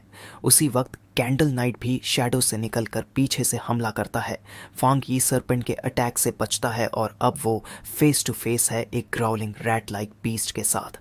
जैसे ही दोनों क्रीचर्स उसके पास आते हैं, उसे फाइनली समझ आता है वो किस तरह के ट्रैप में आ गया है। फिर फांग यी ने खुद को कैंडल नाइट मॉन्स्टर से काटने दिया। जैसे ही खून छलका, उसने नोट किया कि इन दोनों क्रीचर्स की टैक्टिक्स कितनी ज़्यादा इंटेलिजेंट थीं, एक प्रे को ल्यूर करने के लिए और दूसरा उसे मारने के लिए। उसने उस बीस्ट को जो उसकी बॉडी से चिपका था मजाक उड़ाते हुए पूछा, तुझे लोगों को काटना बहुत पसंद है क्या? और फिर उसने अपनी नई पावर एक्टिवेट की। एकदम ब्राइट ब्लू लाइटनिंग उसके शरीर से फूटी और उसने मॉन्स्टर को चैलेंज किया, टेस्ट कर मेरी थंडर प्रॉपर्टी। उसी वक्त उसने अपने दूसरे हाथ से एक massive golden solar energy beam छोड़ी जो सीधे उस सर्पेंट को जा लगी। अब वो पूरे इलेक्ट्रिक करंट से कवर्ड था और रेड क्रीचर भी शॉक से स्टन्ड हो गया। तो फांग यी ने पूरा फोकस सर्पेंट पर डाल दिया। उसने गोल्डन फ्लेम्स की बारिश कर दी और मॉन्स्टर को चैलेंज किया, दिखा अब तू फायर को कितना झेल सकता है। वो जायंट सर्पेंट गुस्से में दहाड़ता हुआ फिर से झपटा। उसका मुंह पूरा खुला हुआ था, जैसे प्रे को निगलने वाला हो, जबकि फांग यी ने अनबिलीवेबल एजिलिटी के साथ डॉज किया। हवा में फ्लिप करता हुआ उसने अपनी ग्लोइंग गोल्डन सोर्ड घुमाई। जैसे ही वो लैंड किया, उसने ठंडी आवाज में कहा, देख मेरी ब्लेड को। एक सीधी चैलेंज उस मॉन्स्टर को। सर्पेंट थोड़ा पीछे हट गया, जैसे वो उस ग्लोइंग वेपन से डर गया हो। मौका देखते ही फांग यी ने काउंटर अटैक किया। हवा में लीप करता हुआ उसने सर्पेंट के फेस पर एक जबरदस्त स्लैश मारा। उसकी सोर्ड थंडर पावर से क्रैकल कर रही थी। ये हमला बहुत ज्यादा पावरफुल था, लेकिन नतीजा वैसा नहीं आया जैसा उसने सोचा था। उस क्रीचर का सिर क्रश होने के बजाय बीच से फट गया था, लेकिन वो खड़ा था। फांग यी जमीन पर उतरा। उसकी आंखें इस अजीब सीन को देखकर खुली की खुली रह गईं। क्रीचर का हेड पूरी तरह फट गया और उसने अपनी असली हील्ड फॉर्म रिवील कर दी। जैसे ही उसके गले में ग्रीन एनर्जी पल्सेट करने लगी, फांग यी को समझ आ गया कि फाइट अभी खत्म नहीं हुई है। लेकिन अचानक सर्पेंट तड़प उठा जब उसके अंदर से थंडर एनर्जी उसके पूरे बॉडी में फैलने लगी। वो गुस्से में दहाड़ा क्योंकि ये एनर्जी उसकी डार्क पावर को दबा रही थी। उसे ऐसे तड़पते देख फैंगी ने एक छोटा सा कॉन्फिडेंट स्मग दिया। उसे पता था अब उसकी एडवांटेज है, क्योंकि उसने पहले ही फील कर लिया था कि ये सरपेंट कैंडल नाइट से कहीं ज्यादा पावरफुल था। उसने अब अपना स्ट्रैटेजी रिवील किया। जब उसने अपनी सोर्ड से हमला किया तब उसने फायर की फुल पावर रिलीज नहीं की थी, बल्कि उसने ब्लेड को एक मीडियम बनाया था जिससे वो अपने हाथ से निकली थंडर एनर्जी को सीधे सरपेंट के अंदर भेज सके। उसने दोनों क्रीचर्स की तुलना करते हुए माना कि ये सरपेंट कैंडल नाइट से कहीं ज्यादा इवॉल्व्ड और खतरनाक स्पीसीज था। तभी उसे अपने कंधे में तेज दर्द महसूस हुआ। देखा तो पाया, मरने से पहले उस सरपेंट ने उस पर थूका। अगले ही पल वहां से अजीब पर्पल स्नेक स्केल्स उगने लगे। उसी वक्त उसे सब समझ आ गया। जैसे उसने सोचा था, ये एक स्मार्ट म्यूटेटेड स्पीसीज थी। इसका जर इसके पार्टनर के बाइट के जरिए शरीर में जाता था और धीरे धीरे पैरालिसिस फैलाता था, एकदम साइलेंटली किल करने के लिए। उस जख्म से तेज दर्द महसूस हो रहा था, लेकिन फांगी को अपनी गोल्डन सन ब्रीदिंग टेक्निक की एनर्जी भी महसूस हो रही थी, जो उस वेनम से लड़ रही थी। एक डिटर्मिन्ड एक्सप्रेशन के साथ उसे पता था कि उसके पास परफेक्ट काउंटर है। यांग फ्लेम पावर उस पॉइजन को डिसॉल्व कर सकता था। गोल्डन सन टेक्निक उसके बॉडी को प्रोटेक्ट और हील कर रही थी, और थंडर पावर बाकी की बची हुई जहर को प्यूरिफाई कर देगी।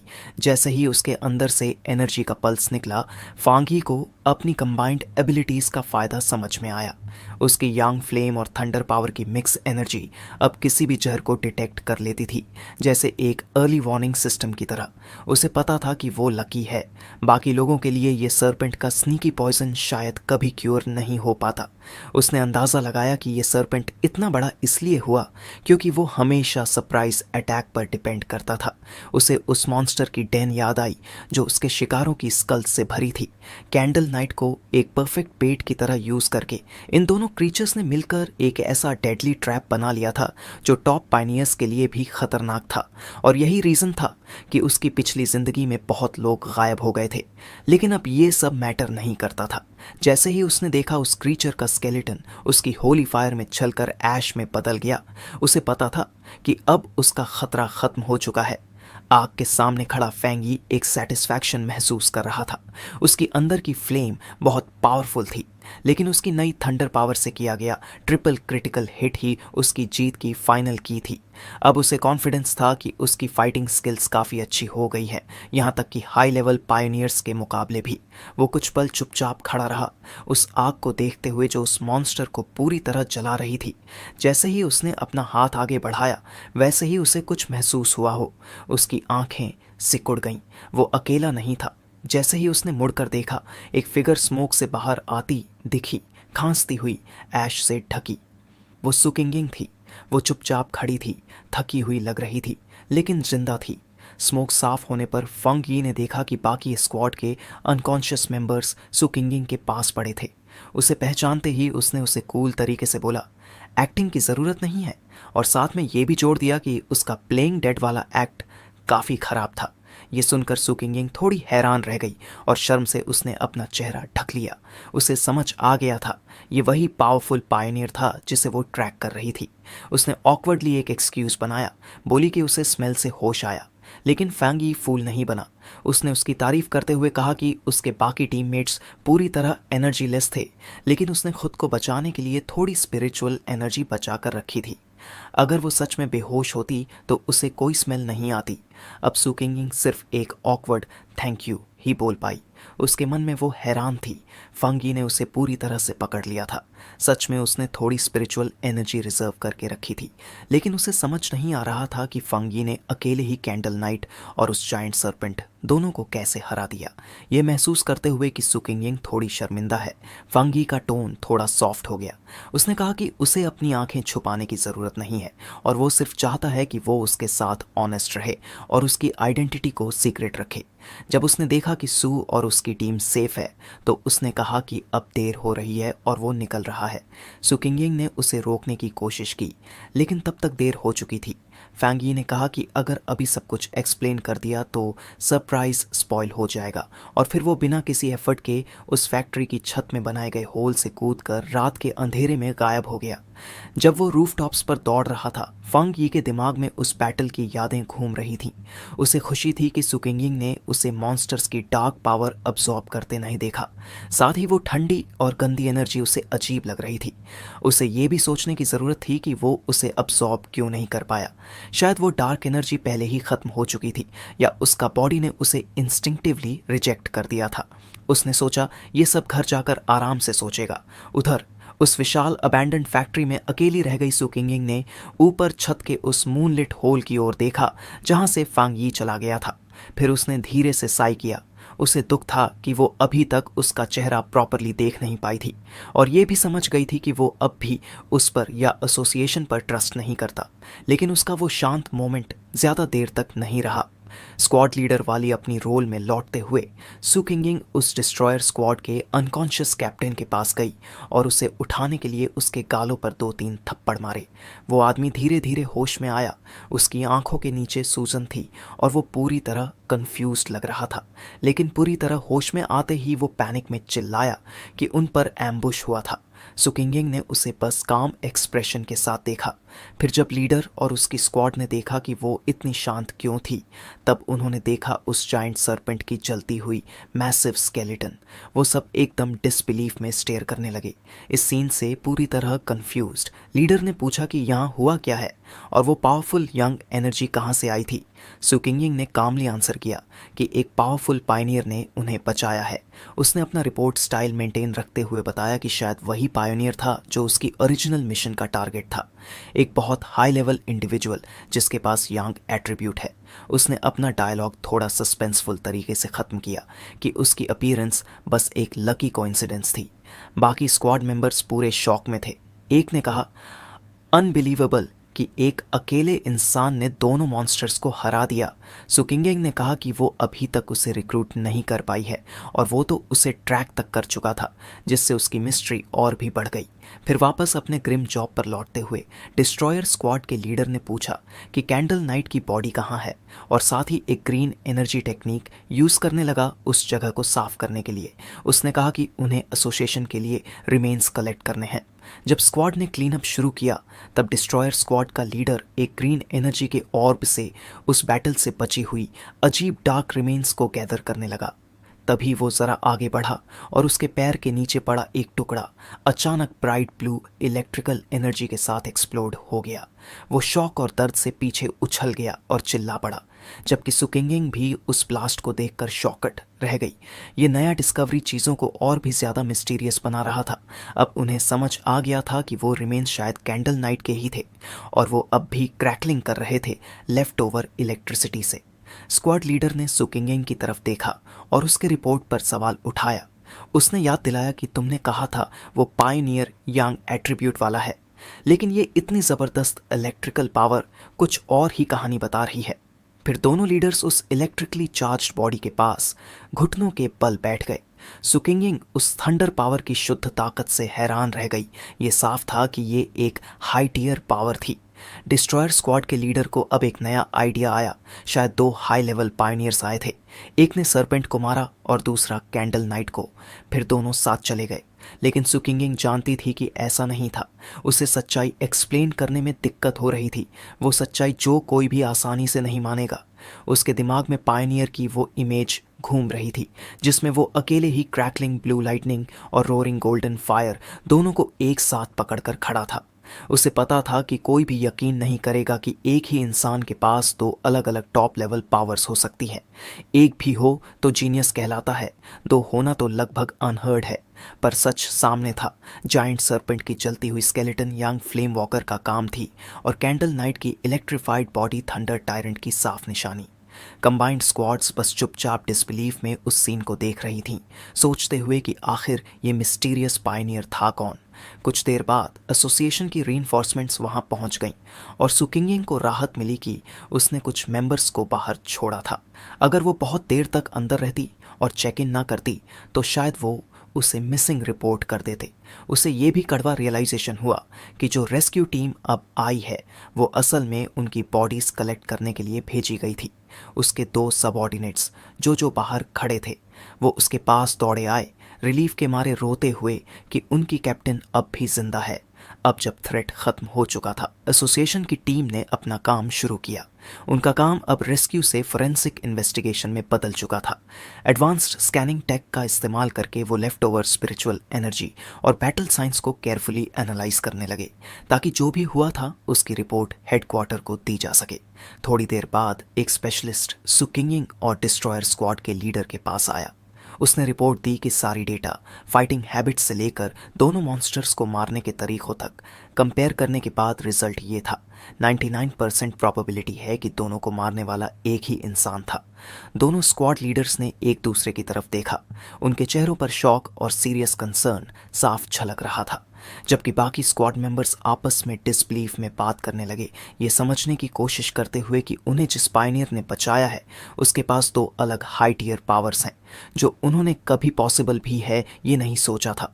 उन्हें पता था कि दोनों मॉन्स्टर्स में से कोई भी अकेला उन्हें आराम से मार सकता था, लेकिन उस पावर हाउस ने दोनों को ऑलमोस्ट सिंगल स्ट्राइक्स में खत्म कर दिया। उस मिस्टीरियस पायनियर और उनके बीच का पावर गैप एकदम रेडिकुलस था। इस मैसिव डिस्कवरी की इंपॉर्टेंस को समझते हुए सुकिंगिंग ने अपने सुपीरियर को कांटेक्ट किया।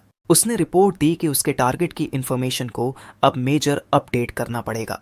छत में बने होल की तरफ देखते हुए उसने कंफर्म किया कि यूनिवर्सिटी वाला मिस्टीरियस पायनियर और पावरफुल इंडिविजुअल टायरेंट, ये दोनों एक ही इंसान हैं। दूसरी तरफ अपने ऑफिस में बैठा एसोसिएशन सुपीरियर सुकिंगिंग की रिपोर्ट को कामली सुन रहा था। यह सब इंफॉर्मेशन को ध्यान से सुनने के बाद उसने सु को एक नया आदेश दिया कि अभी के लिए अपनी मिशन को पॉज कर दो। उसने समझाया कि वो पायनियर न सिर्फ तुम्हारी टीम को बचाया, बल्कि मॉन्स्टर्स को भी मार दिया और पूरे एरिया को सिक्योर किया। ये किसी दुश्मन के एक्शंस नहीं लगते। उसने ये भी जोड़ा कि वो और ओल्ड हान यानी मेजर हान ली इस मैटर पर एकमत नहीं है, और सू की सेफ्टी के लिए और ताकतवर फ्यूचर एलाई पर कोई गलत इंप्रेशन ना पड़े, इसलिए उसे फिलहाल टायरेंट के साथ कोई कांटेक्ट नहीं रखना है। सुकिंगिंग ने भले ही आदेश मान लिया हो, लेकिन कॉल पर रहते हुए एक और बात शेयर किए बिना नहीं रह सकी। उसने बताया कि उसके पास एक और थ्योरी है उस एनकाउंटर से जो उसने उस वक्त किया था जब उसने टायरेंट को बैक माउंटेन में ट्रैक किया था, जहां वो अपनी पावर को एडवांस कर रहा था। उसका सुपीरियर इंस्टेंटली इंटरेस्टेड हो गया और उससे एक्सप्लेनेशन मांगा। सू ने समझाया कि उस एनकाउंटर के दौरान उसने एक बेहद पावरफुल ऑरा महसूस की थी जहां टायरेंट एक्टिव था। पहले तो उसे लगा कि शायद वो कोई स्पिरिचुअल वेपन इस्तेमाल कर रहा है, लेकिन उसे वो आइडिया अनरियलिस्टिक लगा। लेकिन अब जब ये कंफर्म हो चुका था कि टायरेंट के पास 2 हाई टियर पावर्स हैं, तो ये पॉसिबिलिटी ज़्यादा रियल लग रही थी। एसोसिएशन का सुपीरियर इस बात से चौंक गया और उसने सवाल किया, क्या उस पायनियर के पास सच में कोई स्पिरिचुअल वेपन है? फिर उसने स्केप्टिसिज्म दिखाया, पीछे की ओर लीन करते हुए कहा कि ये बहुत अनलाइकली है।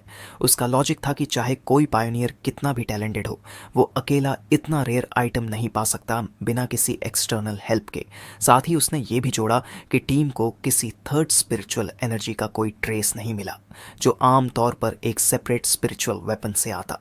तभी सू किंगिंग ने तुरंत उसे करेक्ट किया और एक इम्पॉर्टेंट डिटेल क्लैरिफाई किया।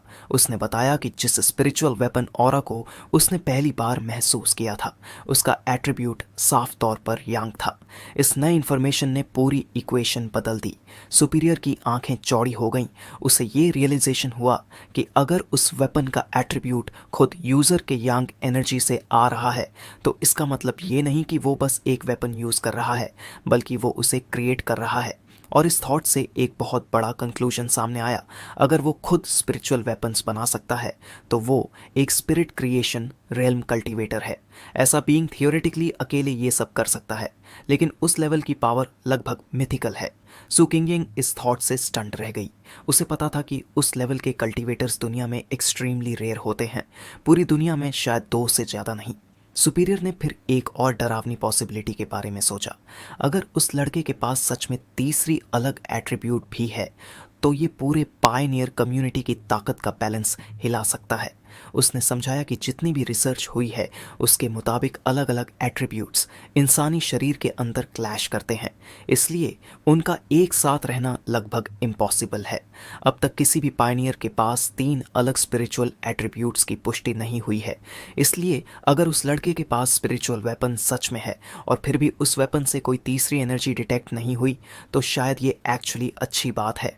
कॉल खत्म होते ही सुपीरियर एक अकेली चिंता में डूब गया। बस ये दुआ कर सकता था कि इतना पावरफुल पायनियर कभी इंसानियत का दुश्मन न बने। दूसरी ओर फंग यी अपने अपार्टमेंट में खड़ा हॉट शावर के नीचे सोचों में डूबा हुआ था। हाल की बैटल की सारी थकान और गंदगी वो पानी के साथ बहा रहा था। जैसे ही वो ड्राई हुआ उसने दुनिया की करंट स्थिति पर सोचना शुरू किया। उसे पता था कि स्पिरिचुअल एनर्जी रिवाइवल ऑफिशियली शुरू होने में 1 साल से भी कम टाइम बचा है, लेकिन अभी से ही डेंजरस मॉन्स्टर्स और अजीब घटनाएं तेजी से बढ़ रही थीं। उसने अपने यांग एट्रीब्यूट की मदद से हाथ से ग्लोइंग गोल्डन एनर्जी छोड़ते हुए अपने बाल तुरंत सुखा लिए। उसे ये भी एहसास हुआ कि ऐसे पायनियर्स जो खुद से कल्टीवेट कर रहे हैं उनमें से कई तो already 1 star coast X realm तक पहुंच चुके हैं। और जब वो लावा रिवर पर मिले उन अग्रेसिव लोगों को याद करता है तो उसे लगता है कि बॉडी और स्पिरिचुअल वर्ल्ड के बीच कनेक्शन खुलते ही इंसान खुद ब खुद इन बदलावों को महसूस करने लगता है। अब गवर्नमेंट की एजेंसीज जैसे कि सुकिंगिंग ऐसे वाइल्ड पायनियर्स से कांटेक्ट करने लगी थीं, तो ये बात साफ थी कि दोनों साइड्स फिलहाल एक पीसफुल एक्सप्लोरेटरी फेज में हैं। उसने सोचा कि अभी के लिए मॉन्स्टर्स कंट्रोल में है और पायनियर्स के बीच भी कोई मेजर कॉन्फ्लिक्ट नहीं हुआ है। लेकिन जैसे ही उसने कपड़े पहनकर तैयार होना शुरू किया उसे साफ दिख रहा था कि ये शांति बहुत फ्रेजाइल है। गवर्नमेंट ने स्पिरिचुअल एनर्जी कल्टीवेशन एसोसिएशन तो बना दी है, लेकिन अभी तक इसका कोई पब्लिक अनाउंसमेंट नहीं किया। वो समझता था कि सरकार की स्ट्रैटेजी क्या है, लोगों को इनडायरेक्ट हिंट्स देकर स्लोली प्रिपेयर करना बिना किसी पैनिक के। लेकिन फिर भी फंग यी को दुनिया की स्थिति काफ़ी ग्रिम लग रही थी। वो जानता था कि प्रॉब्लम सिर्फ इतनी है कि सरकार को खुद पर कॉन्फिडेंस नहीं है कि वो पूरे देश को एक फुल स्केल कल्टीवेशन एरा में ला सके। इतनी बड़ी पॉपुलेशन के साथ अगर सब कुछ खुलकर बता दिया गया तो सोसाइटी कोलैप्स और मौत का तांडव मच सकता है। जैसे जैसे वो गहराई से सोचता गया उसे महसूस हुआ कि अभी के हालात में तो ऑफिशियल पायनियर्स भी उस आने वाली तबाही को रोक नहीं पाएंगे, और जब अंदर की प्रॉब्लम्स और बाहर के मॉन्स्टर्स एक साथ सामने आएंगे तो हालात और ख़राब हो जाएंगे। उसे ये मानना पड़ा कि गवर्नमेंट का ये जेंटल और कॉशियस अप्रोच गलत नहीं है, क्योंकि इंसानी डर और पैनिक कई बार किसी भी मॉन्स्टर से ज़्यादा डेंजरस हो सकता है। लेकिन उसे जो सबसे ज़्यादा परेशान कर रहा था वो था मॉन्स्टर्स का फास्ट डेवलपमेंट। वो जो क्रीचर्स उससे लड़ने आए थे वो पूरी तरह से डार्क एट्रीब्यूट कंटेमिनेशन का रिजल्ट थे, स्पेसिफिकली शैडो एट्रीब्यूट जो डार्क एनर्जी का एक सब ब्रांच है। उसका सिस्टम भी उन्हें पायनियर्स के लिए एक नेचुरल एनिमी बता चुका था, और अभी तो वो एनर्जी अब्सॉर्ब भी नहीं की जा सकती थी। उसने रियलाइज़ किया कि ये मॉन्स्टर्स बाकी जानवरों से काफ़ी ज़्यादा स्मार्ट थे, एक टीम की तरह काम कर रहे थे पायनियर्स को ट्रैप करके किल करने के लिए। लेकिन फिर भी वो मॉन्स्टर्स अभी भी उन डार्क मॉन्स्टर्स से काफ़ी कमज़ोर थे जिन्हें उसने अपने पिछले जीवन में देखा था। वो मॉन्स्टर्स जो अकेले ही पूरे देश को तबाह कर सकते थे। फिर भी ये क्लोज कॉल एक रिमाइंडर था कि खतरा दिन ब दिन बढ़ रहा है। उसे पूरा यकीन था कि अगर वो वहाँ ना होता तो सुकिंगिंग और उसकी पूरी स्क्वाड मारी जा चुकी होती। थोड़ी सी होप उसके अंदर तब जगी जब उसने सिस्टम की वर्डिंग याद की, डार्क एट्रीब्यूट टेम्पोरेरली अनअब्सॉर्बेबल है। इसका मतलब ये था कि फ्यूचर में कोई कंडीशन फुलफिल होने के बाद वो इस ताकत को खुद इस्तेमाल कर सकता है, और शायद यही फ्यूचर में उसकी जीत की की बनेगी। फिर उसने अपनी करंट एबिलिटीज़ को रिव्यू किया। गोल्डन सन ब्रीदिंग टेक्निक जो यांग एट्रीब्यूट से, डिवाइन थंडर टेम्परिंग जो थंडर एट्रीब्यूट से थे, और क्रिम्सन फ्लेम ब्लेड टेक्निक, ये सब हाई टियर टेक्निक्स थीं। और उसके पास अब 3 star coast X realm pioneer की ताकत थी। अब बहुत कम लोग थे जो उसका मुकाबला कर सकते थे, लेकिन इतने पावर में भी खड़े होकर उसे साफ लग रहा था ये भी काफ़ी नहीं है। तभी उसका फ़ोन बजा। कॉलर आईडी देखकर वो थोड़ा सरप्राइज हुआ। कॉल उसकी आंट का था। लाइन के उस पार उसकी आंट ने पहले उसके हालचाल पूछे, फिर असली बात बताई। उसने कहा कि उसकी कज़न अब इसी सिटी में पढ़ाई करने आ रही है और वो चाहती है कि लड़की कुछ दिनों के लिए उसके अपार्टमेंट में रुक जाए, होटल की जगह। फंगी थोड़ी देर के लिए ब्लैंक हो गया। उसे अपनी कज़न की याद भी ठीक से नहीं थी। बस इतना याद था कि वो एक शांत और जीनियस स्टूडेंट थी जो हमेशा पढ़ाई में डूबी रहती थी। उसे तो ये भी याद नहीं था कि वो दिखती कैसी थी। फिर भी उसने हाँ कह दिया और बताया कि उसके पास एक स्पेयर रूम है। जब उसने पूछा कि वो कब आ रही है तो उसकी आंट ने सिंपली कहा कि वो उसे एड्रेस दे देगी और लड़की खुद ही आ जाएगी। कहीं और एक अंधेरे कमरे में जहां रोशनी सिर्फ कंप्यूटर मॉनिटर से आ रही थी, एक इंसान बहुत तेजी से कीबोर्ड पर टाइप कर रहा था।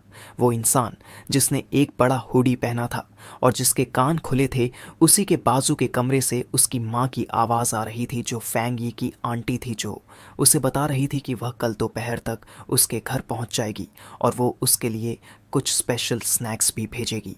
उसने पोलाइटली कॉल एंड की, ये कहकर कि कोई दिक्कत नहीं, जबकि उसकी स्क्रीन पर एक चैट विंडो खुली थी जिसमें एक ग्रुप था, spiritual energy revival martial arts vanguard team. User Yining. उसने माउस क्लिक किया और एक नया विंडो ओपन किया।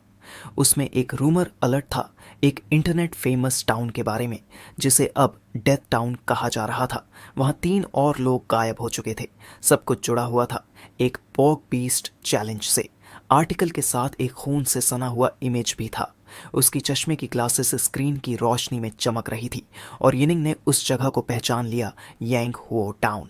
उसकी क्यूरियोसिटी अब क्लियरली जाग चुकी थी। उसका ब्राउजिंग तब इंटरप्ट हुआ जब उसकी माँ कमरे में आई और पूछा कि उसने पैकिंग कर ली या नहीं। यिनिंग ने जवाब दिया कि हाँ, पैकिंग हो गई है, लेकिन वो चाहती है कि होटल में ही ठहरे, कज़न को डिस्टर्ब ना करे। उसकी माँ ने इंसिस्ट किया कि कज़न के घर रहना ज़्यादा सेफ है और उसने उस पर पूरा भरोसा है। अपनी बेटी को जेंटली बाहर की तरफ धकेलते हुए माँ ने उसे कुछ फाइनल एडवाइस दी। ज़्यादा ट्रबल मत क्रिएट करना और घर के कामों में थोड़ा हाथ बंटाना। यिनिंग ने अपनी माँ को भरोसा दिलाया कि उसे सब समझ में है। जैसे ही दरवाज़ा बंद हुआ, उसने एक छोटा सा साई लिया, खुद को मेंटली प्रिपेयर करते हुए। उसके लिए ये विजिट बस एक और हर्डल थी जिसे उसे क्रॉस करना था। अपने चश्मे को ठीक करते हुए उसकी आंखों में डिटर्मिनेशन चमक रही थी। चाहे मेरा कज़न कैसा भी निकले, वो किसी मॉन्स्टर से ज़्यादा मुश्किल तो नहीं होगा। अगले दिन ब्राइट ब्लू स्काई के नीचे एक यंग लड़की जिसकी लॉन्ग डार्क हेयर और चश्मा था, एक सूटकेस खींचते हुए एक अपार्टमेंट बिल्डिंग की ओर बढ़ी। उसने अपना फ़ोन चेक किया, ये कंफर्म करने के लिए कि मैप ने सही जगह तक पहुंचाया है। बिल्डिंग की ओर देखते हुए वो खुद से बुदबुदाई, यही जगह है शायद, और मेंटली रेडी थी उस कज़न से मिलने के लिए जिसे वो मुश्किल से याद कर पा रही थी।